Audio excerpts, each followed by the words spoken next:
Story of the Door. Mr. Utterson the lawyer was a man of a rugged countenance that was never lighted by a smile, cold, scanty, and embarrassed in discourse, backward in sentiment, lean, long, dusty, dreary, and yet somehow lovable. At friendly meetings, and when the wine was to his taste, something eminently human beaconed from his eye, something indeed which never found its way into his talk, but which spoke not only in these silent symbols of the after-dinner face, but more often and loudly in the acts of his life. He was austere with himself, drank gin when he was alone, to mortify a taste for vintages, and though he enjoyed the theater, had not crossed the doors of one for 20 years. But he had an approved tolerance for others, sometimes wondering almost with envy at the high pressure of spirits involved in their misdeeds, and in any extremity inclined to help rather than to reprove. "I incline to Cain's heresy," he used to say quaintly. "I let my brother go to the devil in his own way."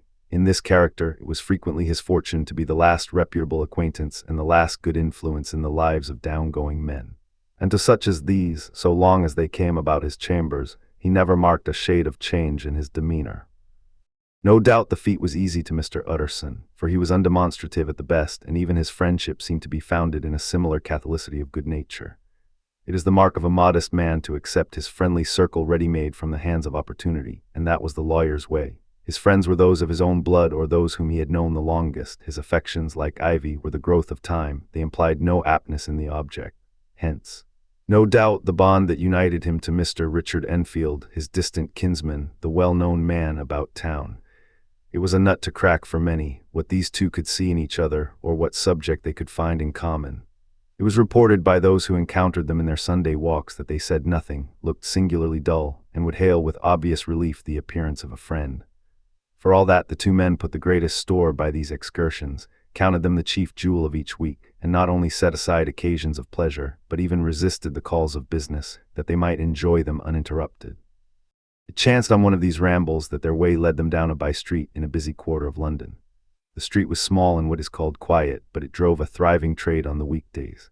The inhabitants were all doing well, it seemed, and all emulously hoping to do better still, and laying out the surplus of their gains in coquetry, so that the shop front stood along that thoroughfare with an air of invitation, like rows of smiling saleswomen, even on Sunday.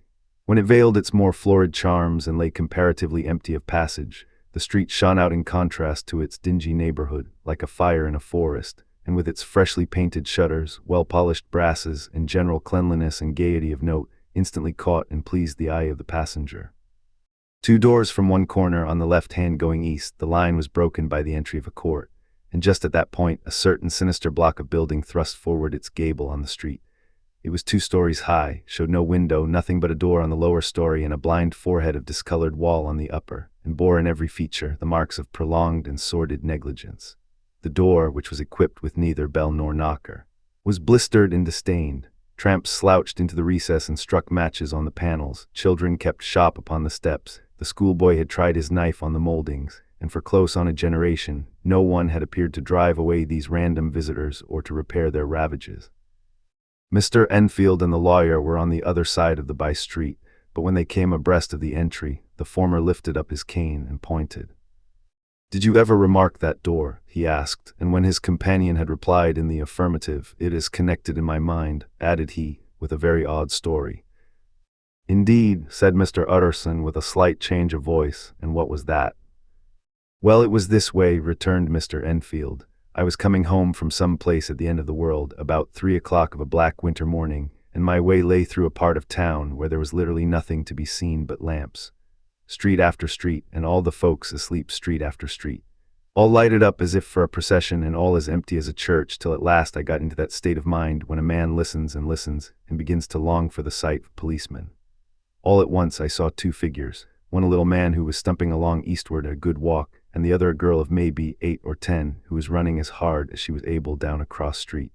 Well, sir, the 2 ran into one another naturally enough at the corner, and then came the horrible part of the thing, for the man trampled calmly over the child's body and left her screaming on the ground. It sounds nothing to hear, but it was hellish to see. It wasn't like a man, it was like some damned juggernaut. I gave a view halloa, took to my heels, collared my gentleman, and brought him back to where there was already quite a group about the screaming child. He was perfectly cool and made no resistance, but gave me one look, so ugly that it brought out the sweat on me like running. The people who had turned out were the girl's own family, and pretty soon the doctor, for whom she had been sent, put in his appearance. Well, the child was not much the worse, more frightened, according to the sawbones, and there you might have supposed would be an end to it, but there was one curious circumstance.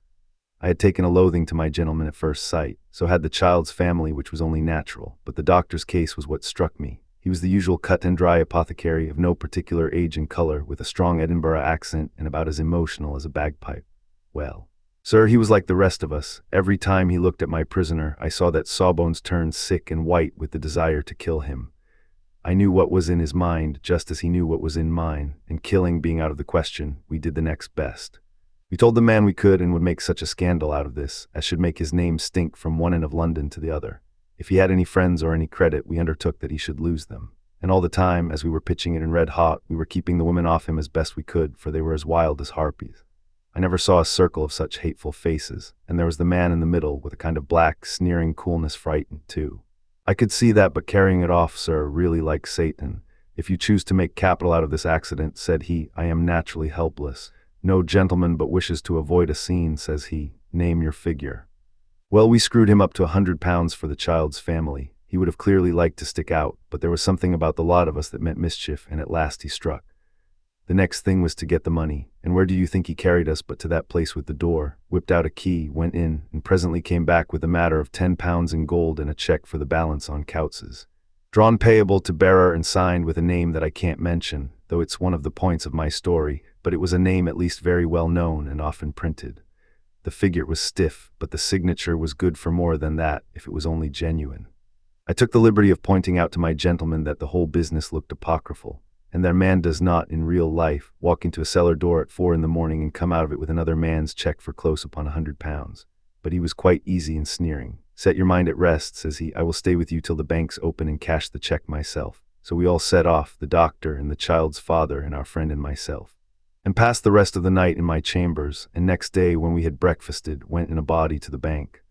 I gave in the cheque myself and said I had every reason to believe it was a forgery. Not a bit of it. The cheque was genuine. Tut tut, said Mr. Utterson. I see you feel as I do, said Mr. Enfield. Yes, it's a bad story. For my man was a fellow that nobody could have to do with, a really damnable man, and the person that drew the cheque is the very pink of the proprieties, celebrated too, and what makes it worse, one of your fellows who do what they call good.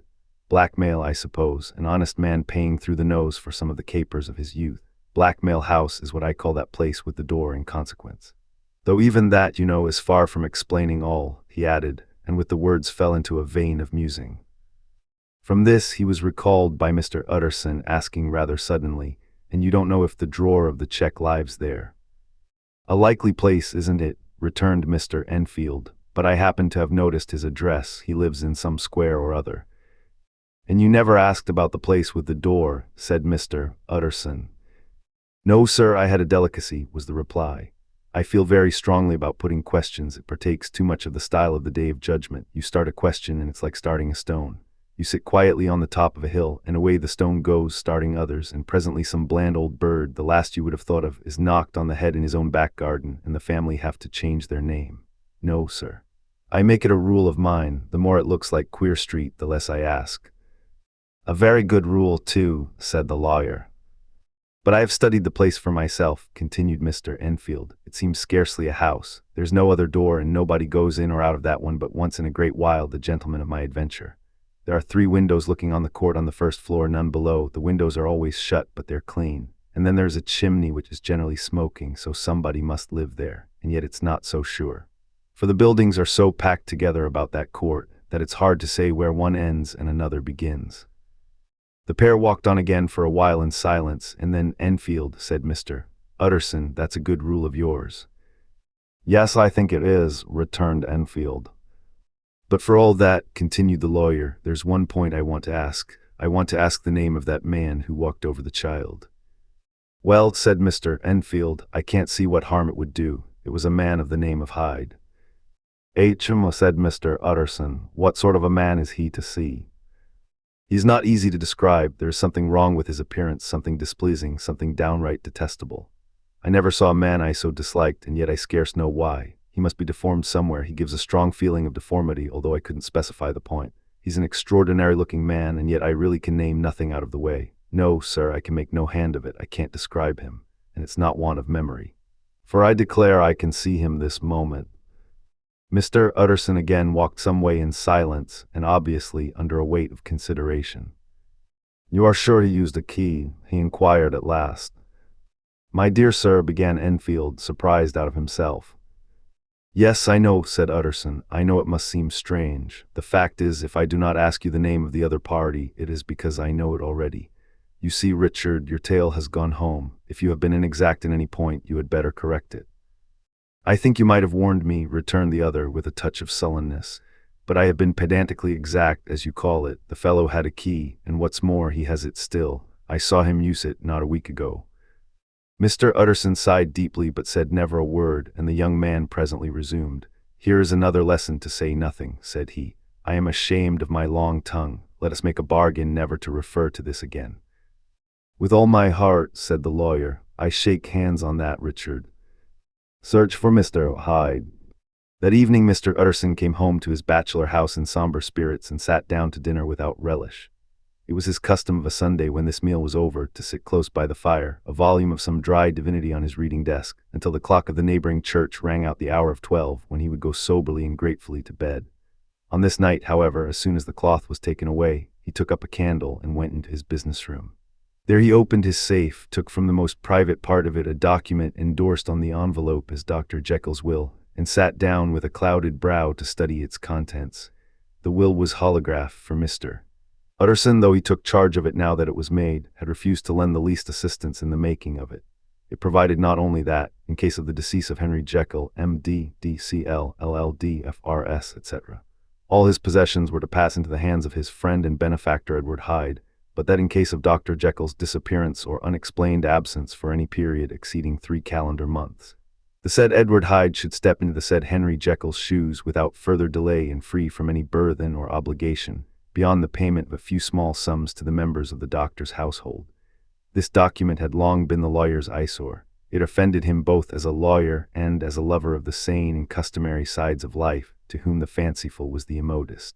And hitherto it was his ignorance of Mr. Hyde that had swelled his indignation. Now, by a sudden turn, it was his knowledge. It was already bad enough when the name was but a name of which he could learn no more. It was worse when it began to be clothed upon with detestable attributes, and out of the shifting, insubstantial mists that had so long baffled his eye, there leapt up the sudden, definite presentment of a fiend. "I thought it was madness," he said, as he replaced the obnoxious paper in the safe, "and now I begin to fear it is disgrace." With that he blew out his candle, put on a great coat, and set forth in the direction of Cavendish Square, that citadel of medicine where his friend, the great Dr. Lanyon, had his house and received his crowding patients. If anyone knows, it will be Lanyon, he had thought. The solemn butler knew and welcomed him. He was subjected to no stage of delay, but ushered direct from the door to the dining room where Dr. Lanyon sat alone over his wine. This was a hardy, healthy, dapper, red-faced gentleman with a shock of hair prematurely white and a boisterous and decided manner. At sight of Mr. Utterson, he sprang up from his chair and welcomed him with both hands.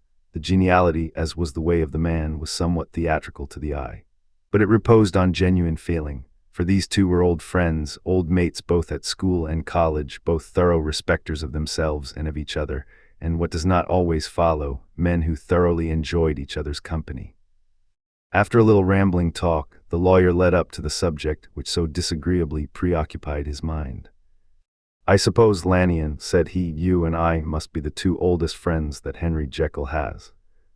"I wish the friends were younger," chuckled Dr. Lanyon, "but I suppose we are, and what of that? I see little of him now." "Indeed," said Utterson, "I thought you had a bond of common interest." "We had," was the reply, "but it is more than 10 years since Henry Jekyll became too fanciful for me. He began to go wrong in mind, and though of course I continue to take an interest in him for old sake's sake, as they say, I see and I have seen devilish little of the man. Such unscientific balderdash," added the doctor, flushing suddenly purple, "would have estranged Damon and Pythias." This little spirit of temper was somewhat of a relief to Mr. Utterson. They have only differed on some point of science, he thought, and being a man of no scientific passions, except in the matter of conveyancing, he even added, "It is nothing worse than that." He gave his friend a few seconds to recover his composure and then approached the question he had come to put. "Did you ever come across a protégé of his, one Hyde?" he asked. "Hyde," repeated Lanyon. "No, never heard of him since my time." That was the amount of information that the lawyer carried back with him to the great, dark bed on which he tossed to and fro, until the small hours of the morning began to grow large. It was a night of little ease to his toiling mind, toiling in mere darkness and besieged by questions. 6 o'clock struck on the bells of the church that was so conveniently near to Mr. Utterson's dwelling, and still he was digging at the problem. Hitherto it had touched him on the intellectual side alone, but now his imagination also was engaged, or rather enslaved, and as he lay and tossed in the gross darkness of the night in the curtained room, Mr. Enfield's tale went by before his mind in a scroll of lighted pictures. He would be aware of the great field of lamps of a nocturnal city, then of the figure of a man walking swiftly, then of a child running from the doctors, and then these met, and that human juggernaut trod the child down and passed on regardless of her screams. Or else he would see a room in a rich house where his friend lay asleep, dreaming and smiling at his dreams, and then the door of that room would be opened, the curtains of the bed plucked apart, the sleeper recalled, and lo, there would stand by his side a figure to whom power was given, and even at that dead hour he must rise and do its bidding. The figure in these two phases haunted the lawyer all night, and if at any time he dozed over, it was but to see it glide more stealthily through sleeping houses, or move the more swiftly and still the more swiftly, even to dizziness, through wider labyrinths of lamplighted city, and at every street corner crush a child and leave her screaming. And still the figure had no face by which he might know it. Even in his dreams it had no face, or one that baffled him and melted before his eyes. And thus it was that there sprang up and grew apace in the lawyer's mind a singularly strong, almost an inordinate curiosity to behold the features of the real Mr. Hyde. If he could but once set eyes on him, he thought the mystery would lighten and perhaps roll altogether away.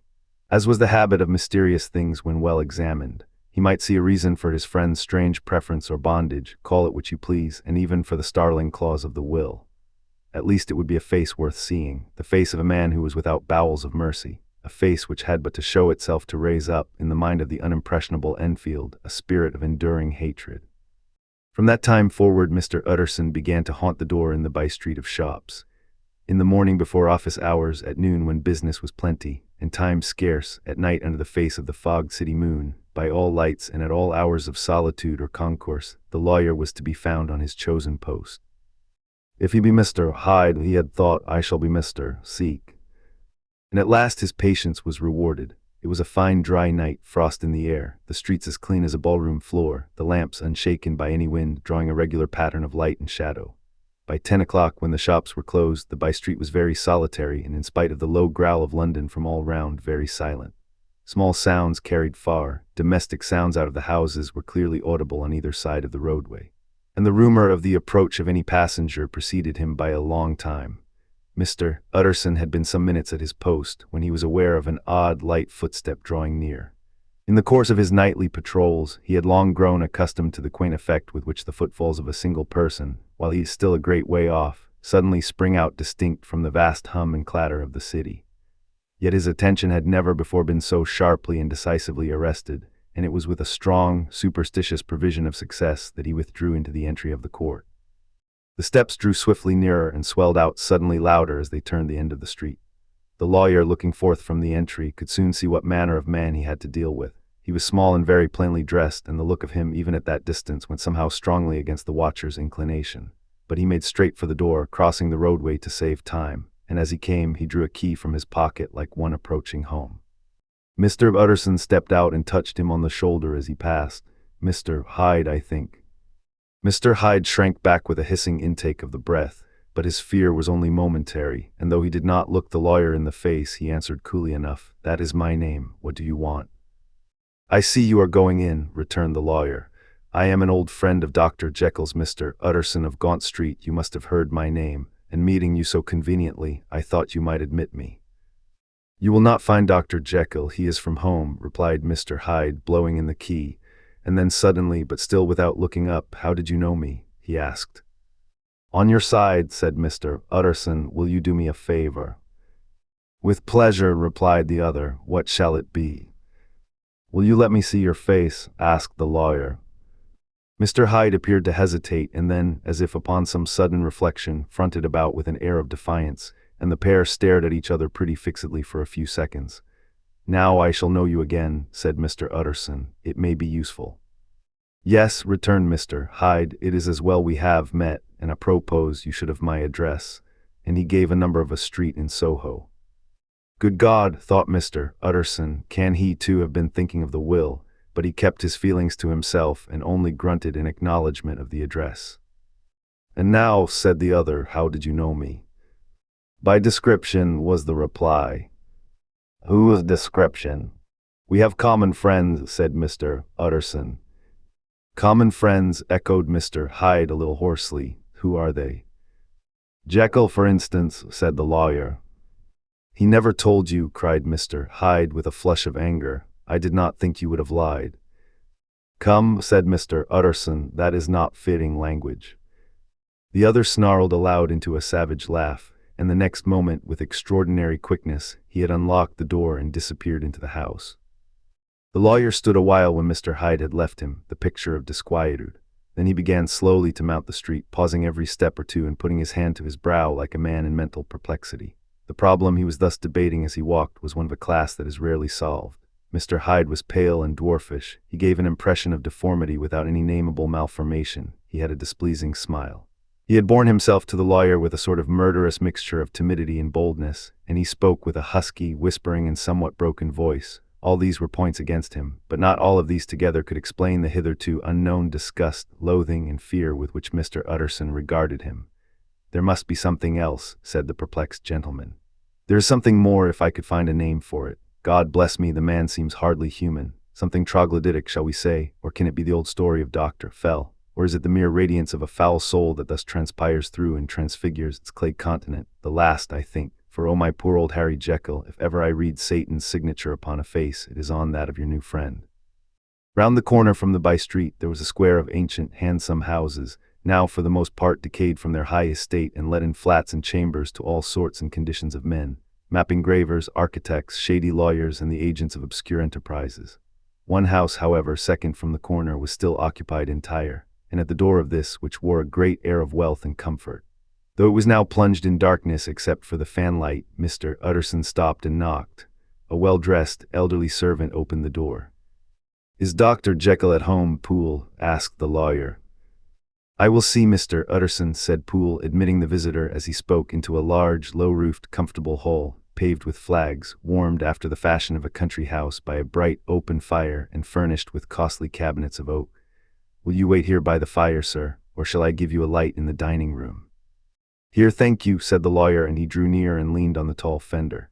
This hall in which he was now left alone was a pet fancy of his friend the doctor's, and Utterson himself was wont to speak of it as the pleasantest room in London. But tonight there was a shudder in his blood. The face of Hyde sat heavy on his memory. He felt what was rare with him, a nausea and distaste of life, and in the gloom of his spirits he seemed to read a menace in the flickering of the firelight on the polished cabinets and the uneasy starting of the shadow on the roof. He was ashamed of his relief when Poole presently returned to announce that Dr. Jekyll was gone out. "I saw Mr. Hyde go in by the old dissecting-room door, Poole," he said. "Is that right when Dr. Jekyll is from home?" "Quite right, Mr. Utterson, sir," replied the servant. "Mr. Hyde has a key." "Your master seems to repose a great deal of trust in that young man, Poole," resumed the other musingly. "Yes, sir, he do indeed," said Poole. "We have all orders to obey him." "I do not think I ever met Mr. Hyde?" asked Utterson. "Oh dear no, sir, he never dines here," replied the butler. "Indeed, we see very little of him on this side of the house. He mostly comes and goes by the laboratory." "Well, good night, Poole." "Good night, Mr. Utterson." And the lawyer set out homeward with a very heavy heart. Poor Harry Jekyll, he thought. My mind misgives me he is in deep waters. He was wild when he was young, a long while ago to be sure, but in the law of God there's no statute of limitations. It must be that the ghost of some old sin, the cancer of some concealed disgrace, punishment coming, pede claudo, years after memory has forgotten and self-love condoned the fault. And the lawyer, scared by the thought, brooded a while on his own past, groping in all the corners of memory, lest by chance some jack-in-the-box of an old iniquity should leap to light there. His past was fairly blameless. Few men could rid the rolls of their life with less apprehension. Yet he was humbled to the dust by the many ill things he had done, and raised up again into a sober and fearful gratitude by the many that he had come so near to doing, yet avoided. And then by a return on his former subject he conceived a spark of hope. This Master Hyde, if he were studied, thought he, must have secrets of his own, black secrets by the look of him. Secrets compared to which poor Jekyll's worst would be like sunshine. Things cannot continue as they are. It turns me cold to think of this creature stealing like a thief to Harry's bedside. Poor Harry, what awakening, and the danger of it, for if this Hyde suspects the existence of the will, he may grow impatient to inherit. I must put my shoulder to the wheel if Jekyll will but let me," he added, "if Jekyll will only let me." For once more he saw before his mind's eye, as clear as a transparency, the strange clauses of the will. Dr. Jekyll was quite at ease. A fortnight later, by excellent good fortune, the doctor gave one of his pleasant dinners to some 5 or 6 old cronies, all intelligent, reputable men and all judges of good wine, and Mr. Utterson so contrived that he remained behind after the others had departed. This was no new arrangement, but a thing that had befallen many scores of times. Where Utterson was liked, he was liked well. Hosts loved to detain the dry lawyer. When the light-hearted and the loose-tongued had already their foot on the threshold, they liked to sit a while in his unobtrusive company, practicing for solitude, sobering their minds in the man's rich silence after the expense and strain of gaiety. To this rule, Dr.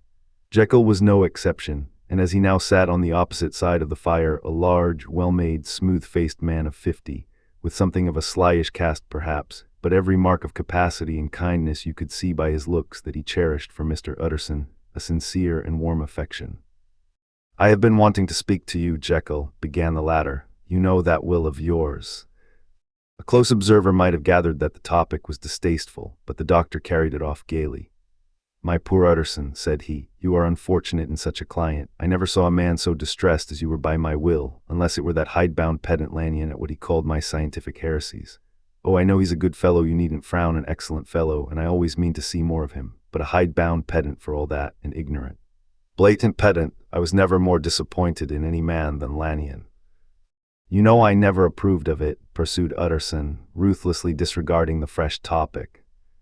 "My will, yes, certainly, I know that," said the doctor a trifle sharply. "You have told me so." "Well, I tell you so again," continued the lawyer. "I have been learning something of young Hyde." The large, handsome face of Dr. Jekyll grew pale to the very lips, and there came a blackness about his eyes. "I do not care to hear more," said he. "This is a matter I thought we had agreed to drop." "What I heard was abominable," said Utterson. "It can make no change. You do not understand my position," returned the doctor with a certain incoherency of manner. "I am painfully situated, Utterson. My position is a very strange one. It is one of those affairs that cannot be mended by talking." "Jekyll," said Utterson, "you know me. I am a man to be trusted. Make a clean breast of this in confidence, and I make no doubt I can get you out of it."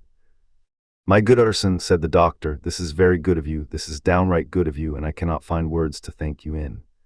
I believe you fully. I would trust you before any man alive, before myself, if I could make the choice. But indeed it isn't what you fancy. It is not so bad as that. And just to put your good heart at rest, I will tell you one thing. The moment I choose, I can be rid of Mr. Hyde. I give you my hand upon that. And I thank you again and again. And I will just add one little word, Utterson, that I'm sure you'll take in good part. This is a private matter, and I beg of you to let it sleep." Utterson reflected a little, looking in the fire. "I have no doubt you are perfectly right," he said at last, getting to his feet. "Well, but since we have touched upon this business, and for the last time I hope," continued the doctor, "there is one point I should like you to understand. I have really a very great interest in poor Hyde. I know you have seen him, he told me so, and I fear he was rude. But I do sincerely take a very great interest in that young man, and if I am taken away, Utterson, I wish you to promise me that you will bear with him and get his rights for him. I think you would if you knew all, and it would be a weight off my mind if you would promise."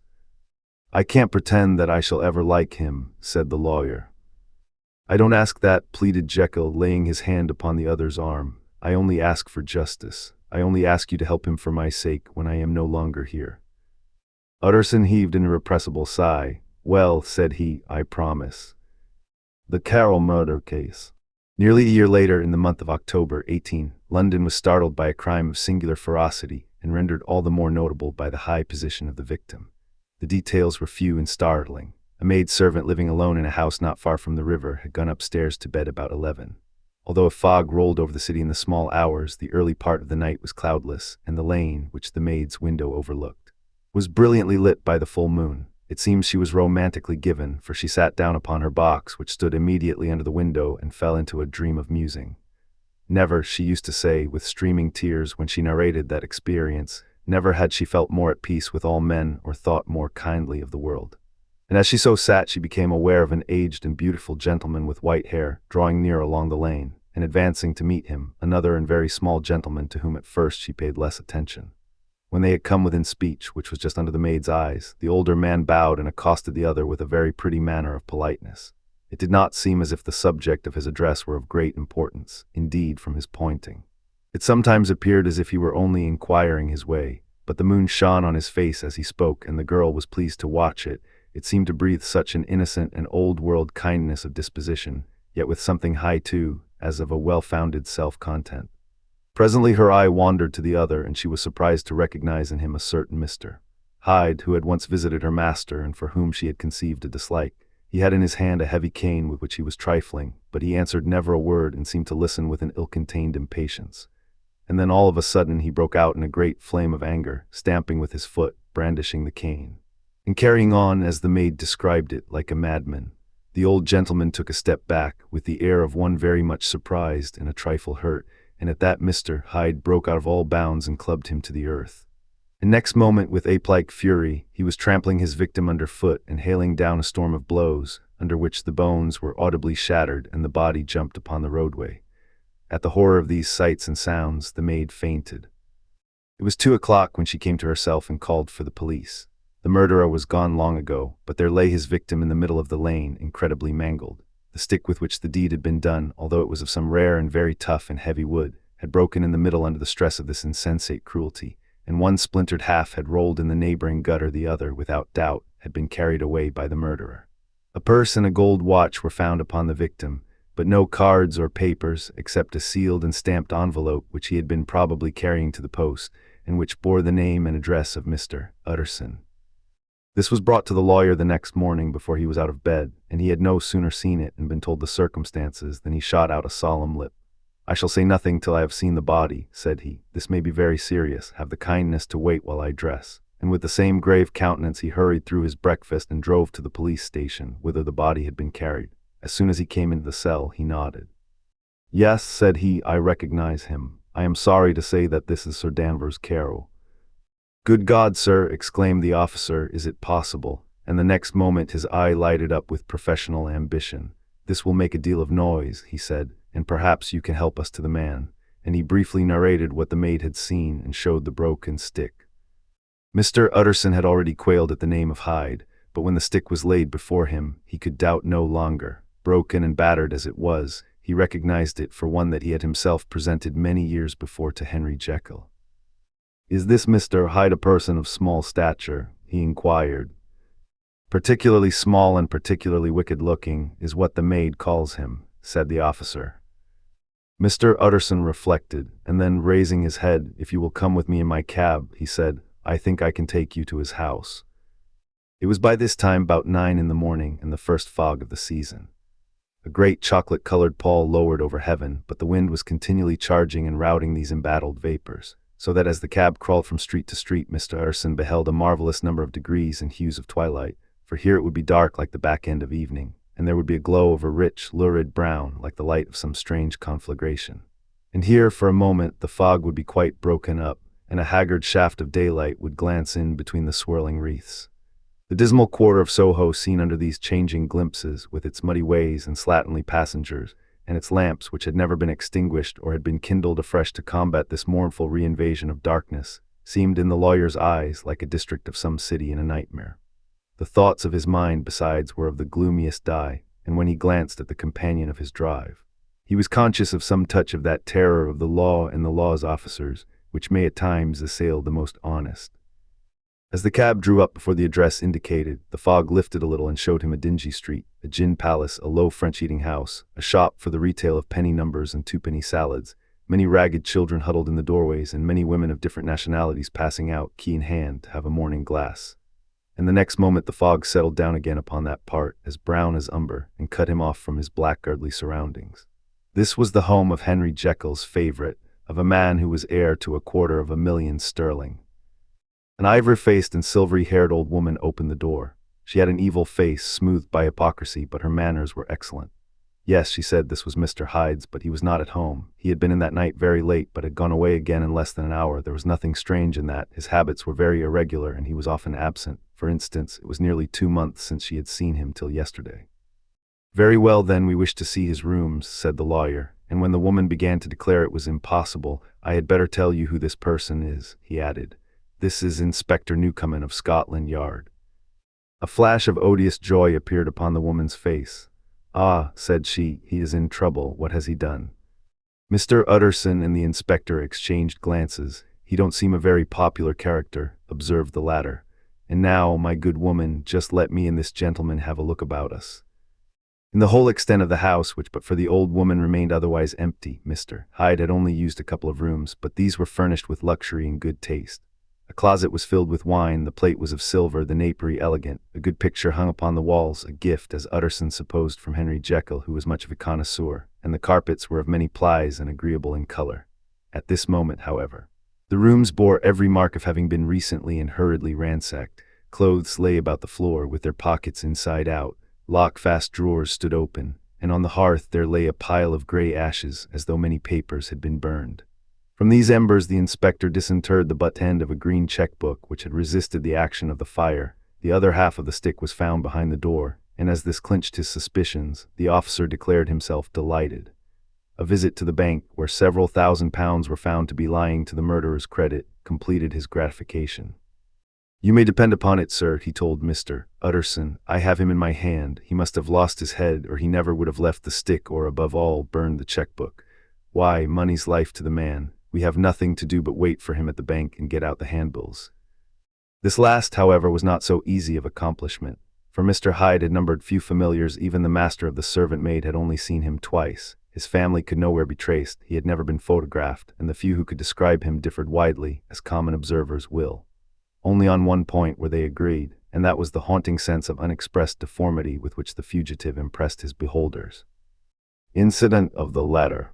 It was late in the afternoon when Mr. Utterson found his way to Dr. Jekyll's door, where he was at once admitted by Poole, and carried down by the kitchen offices and across a yard which had once been a garden, to the building which was indifferently known as the laboratory or the dissecting room. The doctor had bought the house from the heirs of a celebrated surgeon, and his own tastes, being rather chemical than anatomical, had changed the destination of the block at the bottom of the garden. It was the first time that the lawyer had been received in that part of his friend's quarters, and he eyed the dingy, windowless structure with curiosity, and gazed round with a distasteful sense of strangeness as he crossed the theatre, once crowded with eager students and now lying gaunt and silent, the tables laden with chemical apparatus, the floor strewn with crates and littered with packing straw, and the light falling dimly through the foggy cupola. At the further end, a flight of stairs mounted to a door covered with red baize, and through this Mr. Utterson was at last received into the doctor's cabinet. It was a large room fitted round with glass presses, furnished, among other things, with a cheval glass and a business table, and looking out upon the court by 3 dusty windows barred with iron. A fire burned in the grate, a lamp was set lighted on the chimney shelf, for even in the houses the fog began to lie thickly, and there, close up to the warmth, sat Dr. Jekyll, looking deadly sick. He did not rise to meet his visitor, but held out a cold hand and bade him welcome in a changed voice. "And now," said Mr. Utterson, as soon as Poole had left them, "you have heard the news." The doctor shuddered. "They were crying it in the square," he said. "I heard them in my dining room." "One word," said the lawyer. "Care was my client, but so are you, and I want to know what I am doing. You have not been mad enough to hide this fellow."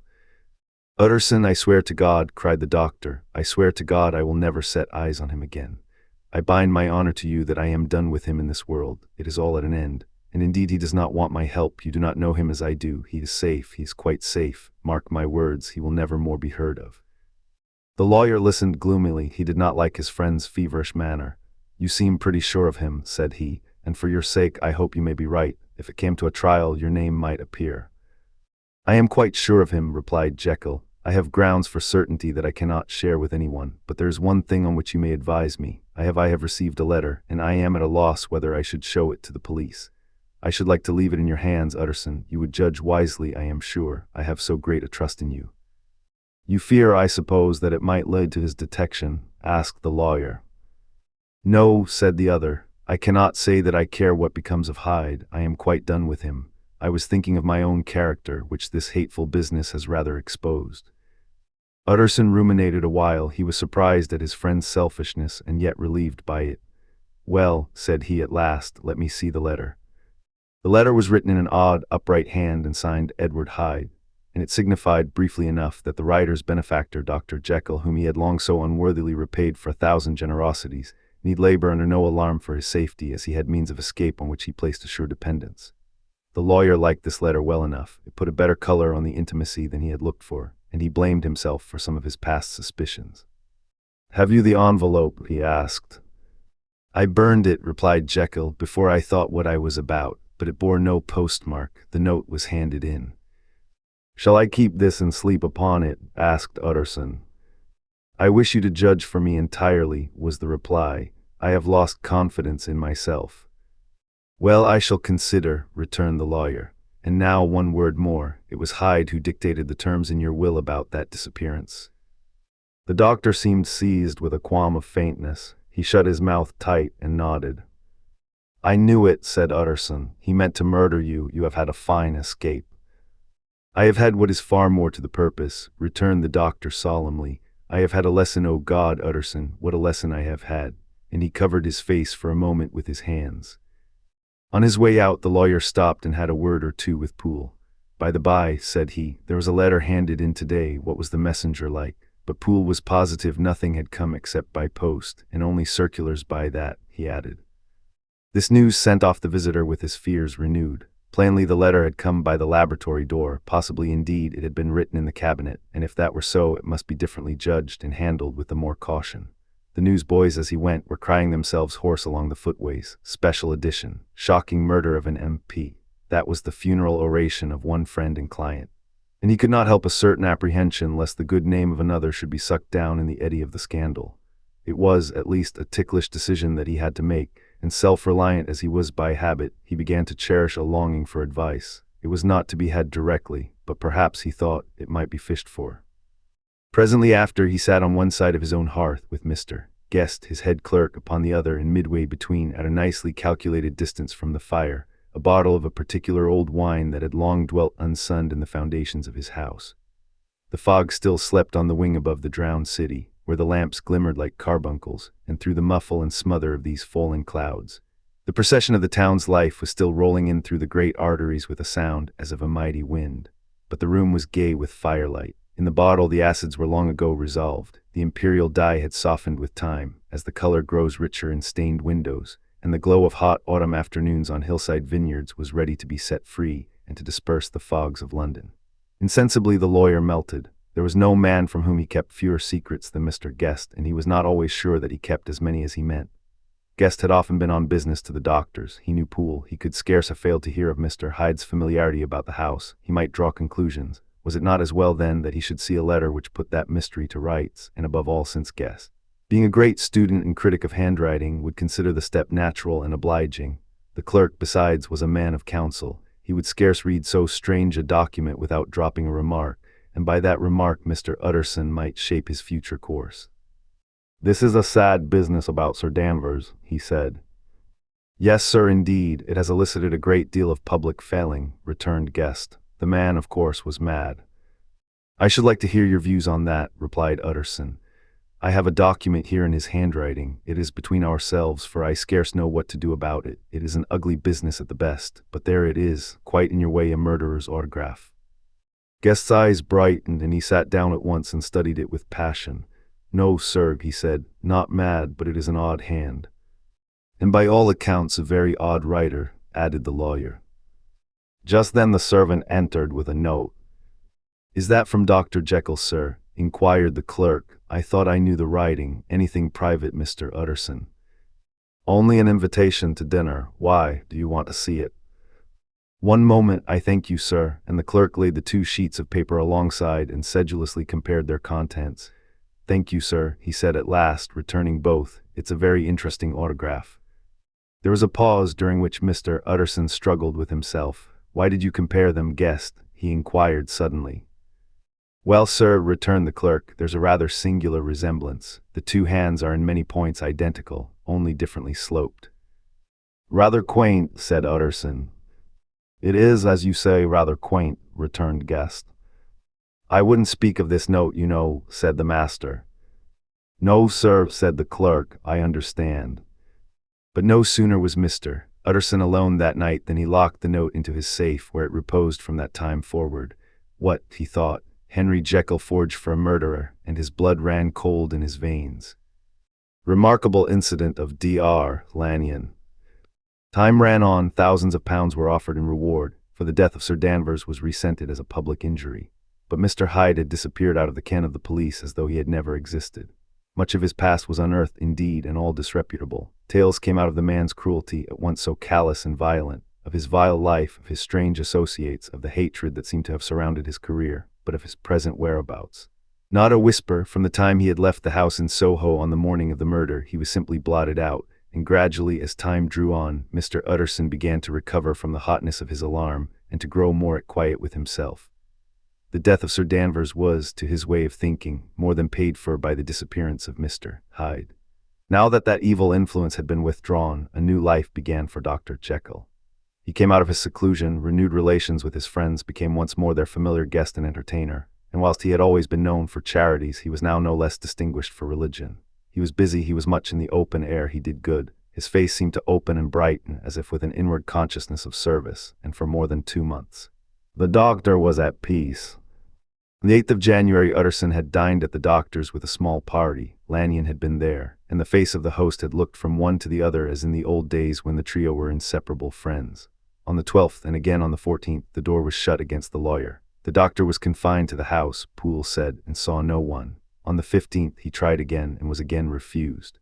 And having now been used for the last 2 months to see his friend almost daily, he found this return of solitude to weigh upon his spirits. The 5th night he had in guest to dine with him, and the 6th he betook himself to Dr. Lanyon's. There at least he was not denied admittance, but when he came in he was shocked at the change which had taken place in the doctor's appearance. He had his death warrant written legibly upon his face. The rosy man had grown pale, his flesh had fallen away, he was visibly balder and older, and yet it was not so much, these tokens of a swift physical decay, that arrested the lawyer's notice, as a look in the eye and quality of manner that seemed to testify to some deep-seated terror of the mind. It was unlikely that the doctor should fear death, and yet that was what Utterson was tempted to suspect. Yes, he thought, he is a doctor, he must know his own state, and that his days are counted, and the knowledge is more than he can bear.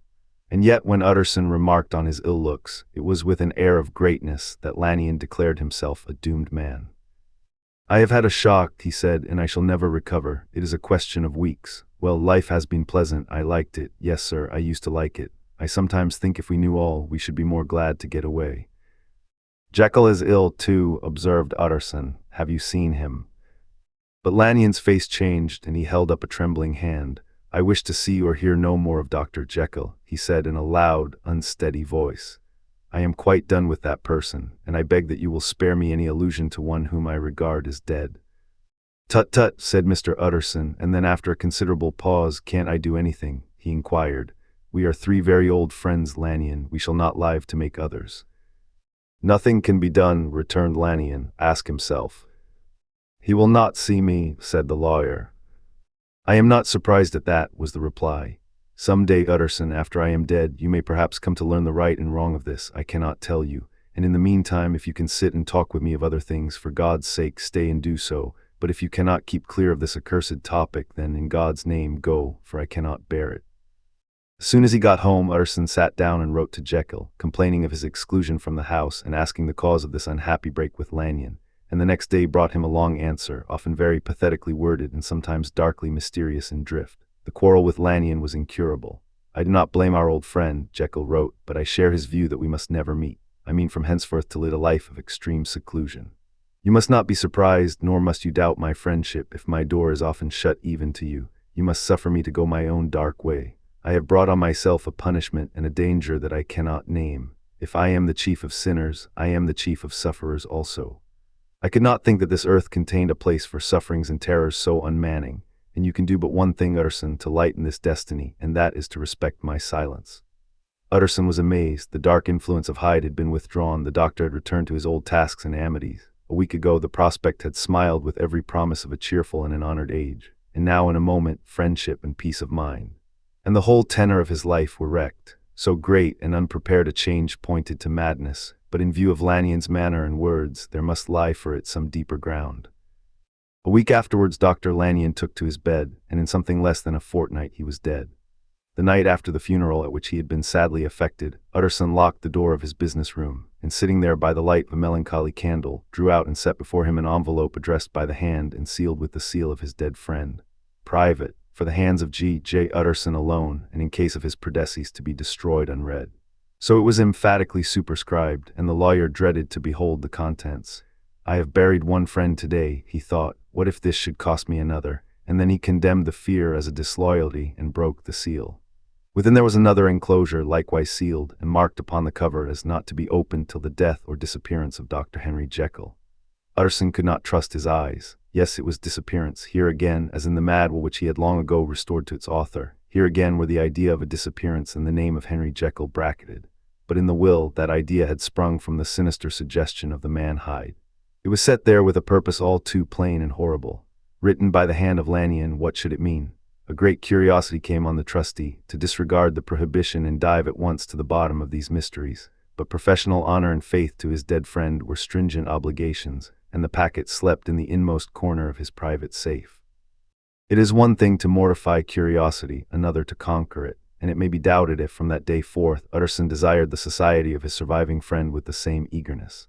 He thought of him kindly, but his thoughts were disquieted and fearful. He went to call indeed, but he was perhaps relieved to be denied admittance. Perhaps in his heart he preferred to speak with Poole upon the doorstep and surrounded by the air and sounds of the open city, rather than to be admitted into that house of voluntary bondage, and to sit and speak with its inscrutable recluse. Poole had, indeed, no very pleasant news to communicate. The doctor, it appeared, now more than ever confined himself to the cabinet over the laboratory, where he would sometimes even sleep. He was out of spirits, he had grown very silent, he did not read. It seemed as if he had something on his mind. Utterson became so used to the unvarying character of these reports that he fell off little by little in the frequency of his visits. Incident at the window. It chanced on Sunday, when Mr. Utterson was on his usual walk with Mr. Enfield, that their way lay once again through the by-street, and that when they came in front of the door, both stopped to gaze on it. "Well," said Enfield, "that story's at an end at least. We shall never see more of Mr. Hyde." "I hope not," said Utterson. "Did I ever tell you that I once saw him and shared your feeling of repulsion?" "It was impossible to do the one without the other," returned Enfield. "And by the way, what an ass you must have thought me, not to know that this was a back way to Dr. Jekyll's. It was partly your own fault that I found it out, even when I did." "So you found it out, did you?" said Utterson. "But if that be so, we may step into the court and take a look at the windows. To tell you the truth, I am uneasy about poor Jekyll, and even outside I feel as if the presence of a friend might do him good." The court was very cool and a little damp and full of premature twilight, although the sky high up overhead was still bright with sunset. The middle one of the three windows was halfway open, and sitting close beside it, taking the air with an infinite sadness of mien, like some disconsolate prisoner, Utterson saw Dr. Jekyll. "What Jekyll?" he cried. "I trust you are better." "I am very low, Utterson," replied the doctor drearily, "very low. It will not last long, thank God." "You stay too much indoors," said the lawyer. "You should be out, whipping up the circulation like Mr. Enfield and me. This is my cousin Mr. Enfield, Dr. Jekyll. Come, now, get your hat and take a quick turn with us." "You are very good," sighed the other. "I should like to very much, but no, it is quite impossible, I dare not. But indeed, Utterson, I am very glad to see you. This is really a great pleasure. I would ask you and Mr. Enfield up, but the place is really not fit." "Why then," said the lawyer good-naturedly, "the best thing we can do is to stay down here and speak with you from where we are." "That is just what I was about to venture to propose," returned the doctor with a smile. But the words were hardly uttered before the smile was struck out of his face and succeeded by an expression of such abject terror and despair as froze the very blood of the two gentlemen below. They saw it but for a glimpse, for the window was instantly thrust down, but that glimpse had been sufficient, and they turned and left the court without a word. In silence, too, they traversed the by-street. And it was not until they had come into a neighboring thoroughfare, where even upon a Sunday there were still some stirrings of life, that Mr. Utterson at last turned and looked at his companion. They were both pale, and there was an answering horror in their eyes. God forgive us," said Mr. Utterson. But Mr. Enfield only nodded his head very seriously, and walked on once more in silence. The last night. Mr. Utterson was sitting by his fireside one evening after dinner, when he was surprised to receive a visit from Poole. "Bless me, Poole, what brings you here?" he cried, and then taking a second look at him, "What ails you?" he added. Is the doctor ill? Mr. Utterson, said the man, there is something wrong. Take a seat and here's a glass of wine for you, said the lawyer. Now, take your time and tell me plainly what you want. You know the doctor's ways, sir, replied Poole, and how he shuts himself up. Well, he's shut up again in the cabinet, and I don't like it, sir. I wish I may die if I like it. Mr. Utterson, sir, I'm afraid. Now, my good man, said the lawyer, be explicit. What are you afraid of? I've been afraid for about a week, returned Poole, doggedly disregarding the question, and I can bear it no more. The man's appearance amply bore out his words. His manner was altered for the worse, and except for the moment when he had first announced his terror, he had not once looked the lawyer in the face. Even now he sat with the glass of wine untasted on his knee, and his eyes directed to a corner of the floor. I can bear it no more, he repeated. Come, said the lawyer, I see you have some good reason, Poole. I see there's something seriously amiss. Try to tell me what it is. I think there's been foul play, said Poole hoarsely. Foul play, cried the lawyer, a good deal frightened and rather inclined to be irritated in consequence. What foul play? What does the man mean? I daren't say, sir, was the answer, but will you come along with me and see for yourself? Mr. Utterson's only answer was to rise and get his hat and greatcoat, but he observed with wonder the greatness of the relief that appeared upon the butler's face, and perhaps with no less, that the wine was still untasted when he set it down to follow. It was a wild, cold, seasonable night of March, with a pale moon lying on her back as though the wind had tilted her, and a flying rack of the most diaphanous and lawny texture. The wind made talking difficult and flecked the blood into the face. It seemed to have swept the streets unusually bare of passengers besides, for Mr. Utterson thought he had never seen that part of London so deserted. He could have wished it otherwise. Never in his life had he been conscious of so sharp a wish to see and touch his fellow creatures. For struggle as he might, there was borne in upon his mind a crushing anticipation of calamity. The square, when they got there, was all full of wind and dust, and the thin trees in the garden were lashing themselves along the railing. Poole, who had kept all the way a pace or two ahead, now pulled up in the middle of the pavement, and in spite of the biting weather, took off his hat and mopped his brow with a red pocket handkerchief. But for all the hurry of his coming, these were not the dews of exertion that he wiped away, but the moisture of some strangling anguish, for his face was white and his voice, when he spoke, harsh and broken. Well, sir, he said, here we are, and God grant there be nothing wrong. Amen, Poole, said the lawyer. Thereupon the servant knocked in a very guarded manner. The door was opened on the chain, and a voice asked from within, Is that you, Poole? It's all right, said Poole, open the door. The hall, when they entered it, was brightly lighted up, the fire was built high, and about the hearth the whole of the servants, men and women, stood huddled together like a flock of sheep. At the sight of Mr. Utterson, the housemaid broke into hysterical whimpering, and the cook, crying out, Bless God, it's Mr. Utterson, ran forward as if to take him in her arms. What, are you all here? Said the lawyer peevishly. Very irregular, very unseemly. Your master would be far from pleased. They're all afraid, said Poole. Blank silence followed, no one protesting. Only the maid lifted up her voice and now wept loudly. Hold your tongue, Poole said to her with a ferocity of accent that testified to his own jangled nerves. And indeed, when the girl had so suddenly raised the note of her lamentation, they had all started and turned toward the inner door with faces of dreadful expectation. And now, continued the butler, addressing the knife boy, reach me a candle and we'll get this through hands at once. And then he begged Mr. Utterson to follow him and led the way to the back garden. Now, sir, said he, you come as gently as you can. I want you to hear, and I don't want you to be heard. And see here, sir, if by any chance he was to ask you in, don't go. Mr. Utterson's nerves at this unlooked-for termination gave a jerk that nearly threw him from his balance, but he recollected his courage and followed the butler into the laboratory building and through the surgical theater, with its lumber of crates and bottles, to the foot of the stair. Here Poole motioned him to stand on one side and listen, while he himself, setting down the candle and making a great and obvious call on his resolution, mounted the steps and knocked with a somewhat uncertain hand on the red baize of the cabinet door. Mr. Utterson, sir, asking to see you, he called, and even as he did so, once more violently signed to the lawyer to give ear. A voice answered from within. Tell him I cannot see anyone, it said complainingly. Thank you, sir, said Poole with a note of something like triumph in his voice, and taking up his candle, he led Mr. Utterson back across the yard and into the great kitchen, where the fire was out and the beetles were leaping on the floor. Sir, he said, looking Mr. Utterson in the eyes, was that my master's voice? It seems much changed, replied the lawyer, very pale, but giving look for look. Changed? Well, yes, I think so, said the butler.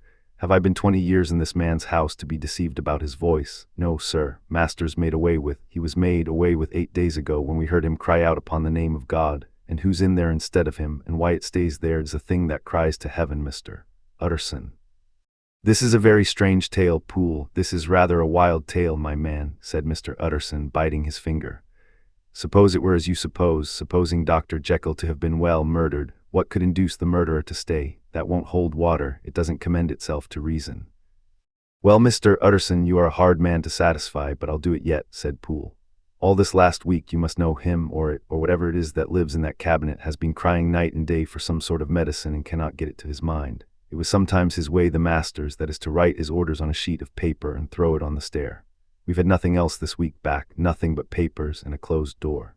And the very meals left there to be smuggled in when nobody was looking. Well, sir, every day, aye, and twice and thrice in the same day, there have been orders and complaints, and I have been sent flying to all the wholesale chemists in town. Every time I brought the stuff back, there would be another paper telling me to return it, because it was not pure, and another order to a different firm. This drug is wanted bitter bad, sir, whatever for. Have you any of these papers? Asked Mr. Utterson. Poole felt in his pocket and handed out a crumpled note, which the lawyer, bending nearer to the candle, carefully examined. Its contents ran thus: Dr. Jekyll presents his compliments to Messrs. Maw. He assures them that their last sample is impure and quite useless for his present purpose. In the year 18, Dr. J purchased a somewhat large quantity from Messrs. M. He now begs them to search with the most sedulous care, and should any of the same quality be left, to forward it to him at once. Expense is no consideration. The importance of this to Dr. J can hardly be exaggerated.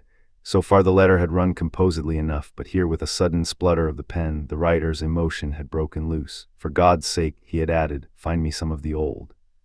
This is a strange note, said Mr. Utterson, and then sharply, how do you come to have it open? The man at Maw's was main angry, sir, and he threw it back to me like so much dirt, returned Poole.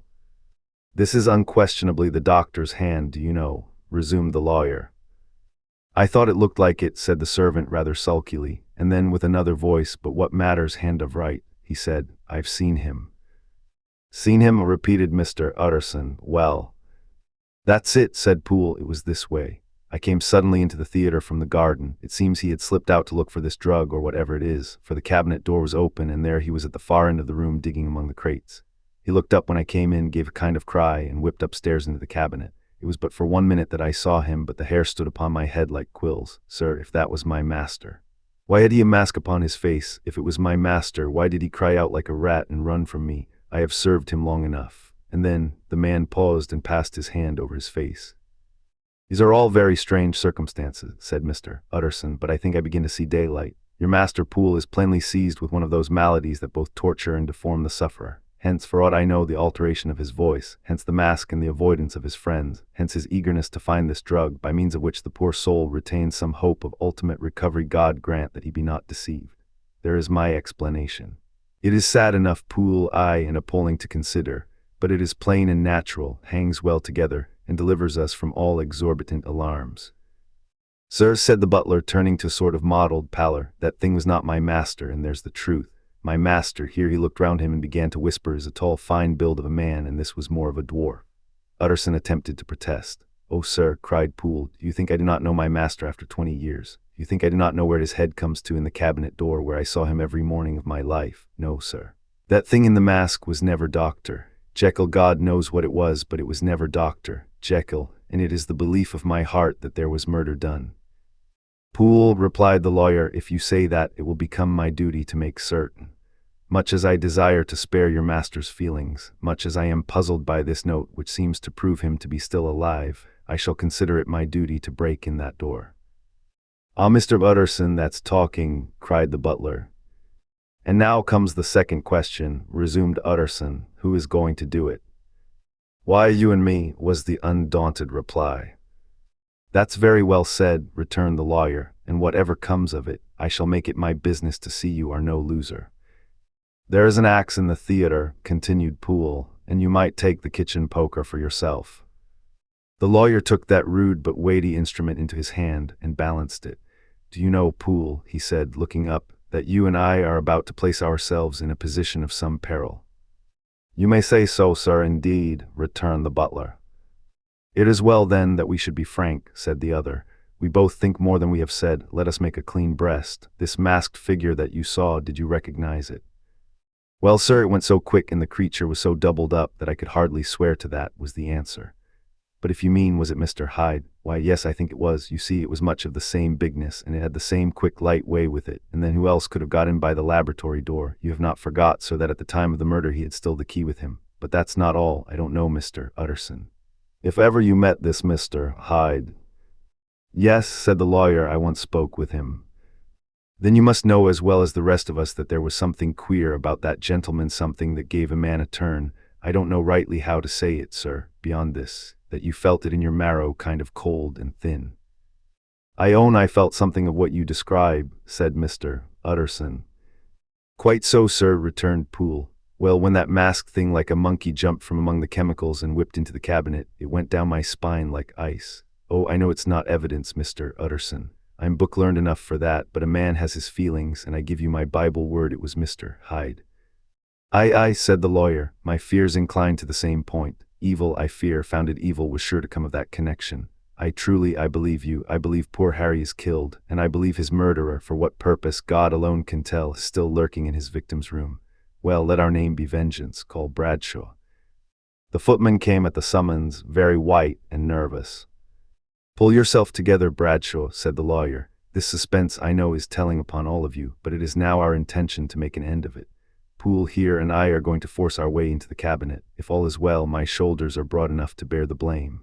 Meanwhile, lest anything should really be amiss, or any malefactor seek to escape by the back, you and the boy must go round the corner with a pair of good sticks and take your post at the laboratory door.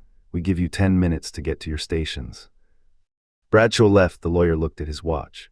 "And now, Poole, let us get to ours," he said, and taking the poker under his arm led the way into the yard. The scud had banked over the moon, and it was now quite dark. The wind, which only broke in puffs and drafts into that deep well of building, tossed the light of the candle to and fro about their steps until they came into the shelter of the theater, where they sat down silently to wait. London hummed solemnly all around. But nearer at hand, the stillness was only broken by the sounds of a footfall moving to and fro along the cabinet floor. "So it will walk all day, sir," whispered Poole. "Aye, in the better part of the night. Only when a new sample comes from the chemist, there's a bit of a break. Ah, it's an ill conscience that's such an enemy to rest. Ah, sir, there's blood foully shed in every step of it. But hark again, a little closer, put your heart in your ears, Mr. Utterson, and tell me, is that the doctor's foot?" The steps fell lightly and oddly with a certain swing, for all they went so slowly. It was different indeed from the heavy creaking tread of Henry Jekyll.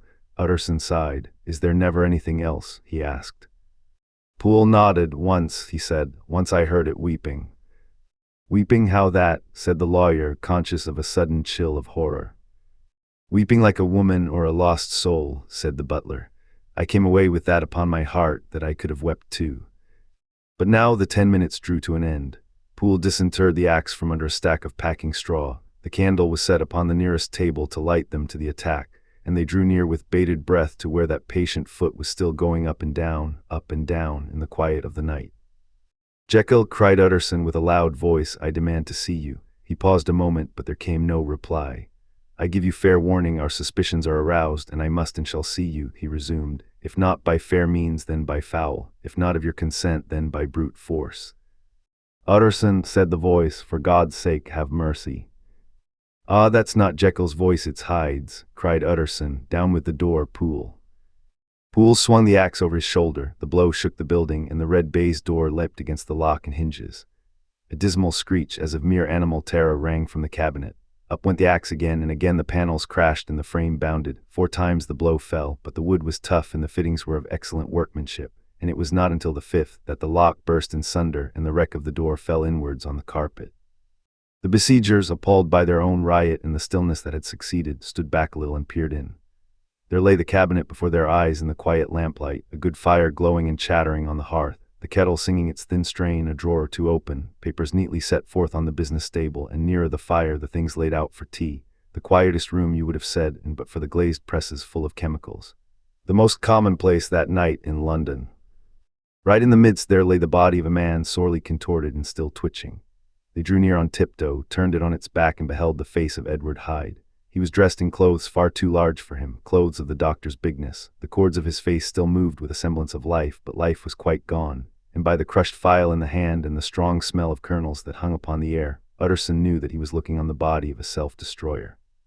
"We have come too late," he said sternly, "whether to save or punish. Hyde is gone to his account, and it only remains for us to find the body of your master." The far greater proportion of the building was occupied by the theater, which filled almost the whole ground story and was lighted from above, and by the cabinet, which formed an upper story at one end and looked upon the court. A corridor joined the theater to the door on the by-street, and with this the cabinet communicated separately by a second flight of stairs. There were besides a few dark closets and a spacious cellar. All these they now thoroughly examined. Each closet needed but a glance, for all were empty, and all, by the dust that fell from their doors, had stood long unopened. The cellar, indeed, was filled with crazy lumber, mostly dating from the times of the surgeon who was Jekyll's predecessor, but even as they opened the door they were advertised of the uselessness of further search, by the fall of a perfect mat of cobweb which had for years sealed up the entrance. Nowhere was there any trace of Henry Jekyll, dead or alive. Poole stamped on the flags of the corridor. "He must be buried here," he said, hearkening to the sound. "Or he may have fled," said Utterson, and he turned to examine the door in the by-street. It was locked, and lying nearby on the flags they found the key, already stained with rust. "This does not look like use," observed the lawyer. "Use?" echoed Poole. "Do you not see, sir, it is broken, much as if a man had stamped on it." "Aye," continued Utterson, "and the fractures, too, are rusty." The two men looked at each other with a scare. "This is beyond me, Poole," said the lawyer. "Let us go back to the cabinet." They mounted the stair in silence, and still with an occasional awestruck glance at the dead body, proceeded more thoroughly to examine the contents of the cabinet.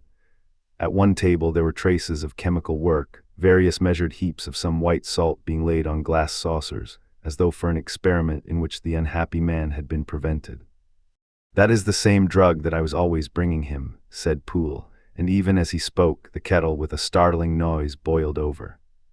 This brought them to the fireside, where the easy chair was drawn cozily up, and the tea-things stood ready to the sitter's elbow, the very sugar in the cup. There were several books on a shelf. One lay beside the tea-things open, and Utterson was amazed to find it a copy of a pious work, for which Jekyll had several times expressed a great esteem, annotated in his own hand with startling blasphemies. Next, in the course of their review of the chamber, the searchers came to the cheval glass, into whose depths they looked with an involuntary horror. But it was so turned as to show them nothing but the rosy glow playing on the roof, the fire sparkling in 100 repetitions along the glazed front of the presses, and their own pale and fearful countenances stooping to look in. "This glass have seen some strange things, sir," whispered Poole. "And surely none stranger than itself," echoed the lawyer in the same tones. "For what did Jekyll?" He caught himself up at the word with a start, and then conquering the weakness, "What could Jekyll want with it?" he said. "You may say that," said Poole. Next they turned to the business table. On the desk among the neat array of papers, a large envelope was uppermost, and bore in the doctor's hand the name of Mr. Utterson. The lawyer unsealed it, and several enclosures fell to the floor. The first was a will, drawn in the same eccentric terms as the one which he had returned 6 months before, to serve as a testament in case of death, and as a deed of gift in case of disappearance. In place of the name of Edward Hyde, the lawyer, with indescribable amazement, read the name of Gabriel John Utterson. He looked at Poole, and then back at the paper, and last of all at the dead malefactor stretched upon the carpet. "My head goes round," he said. "He has been all these days in possession. He had no cause to like me. He must have raged to see himself displaced, and he has not destroyed this document." He caught up the next paper. It was a brief note in the doctor's hand and dated at the top.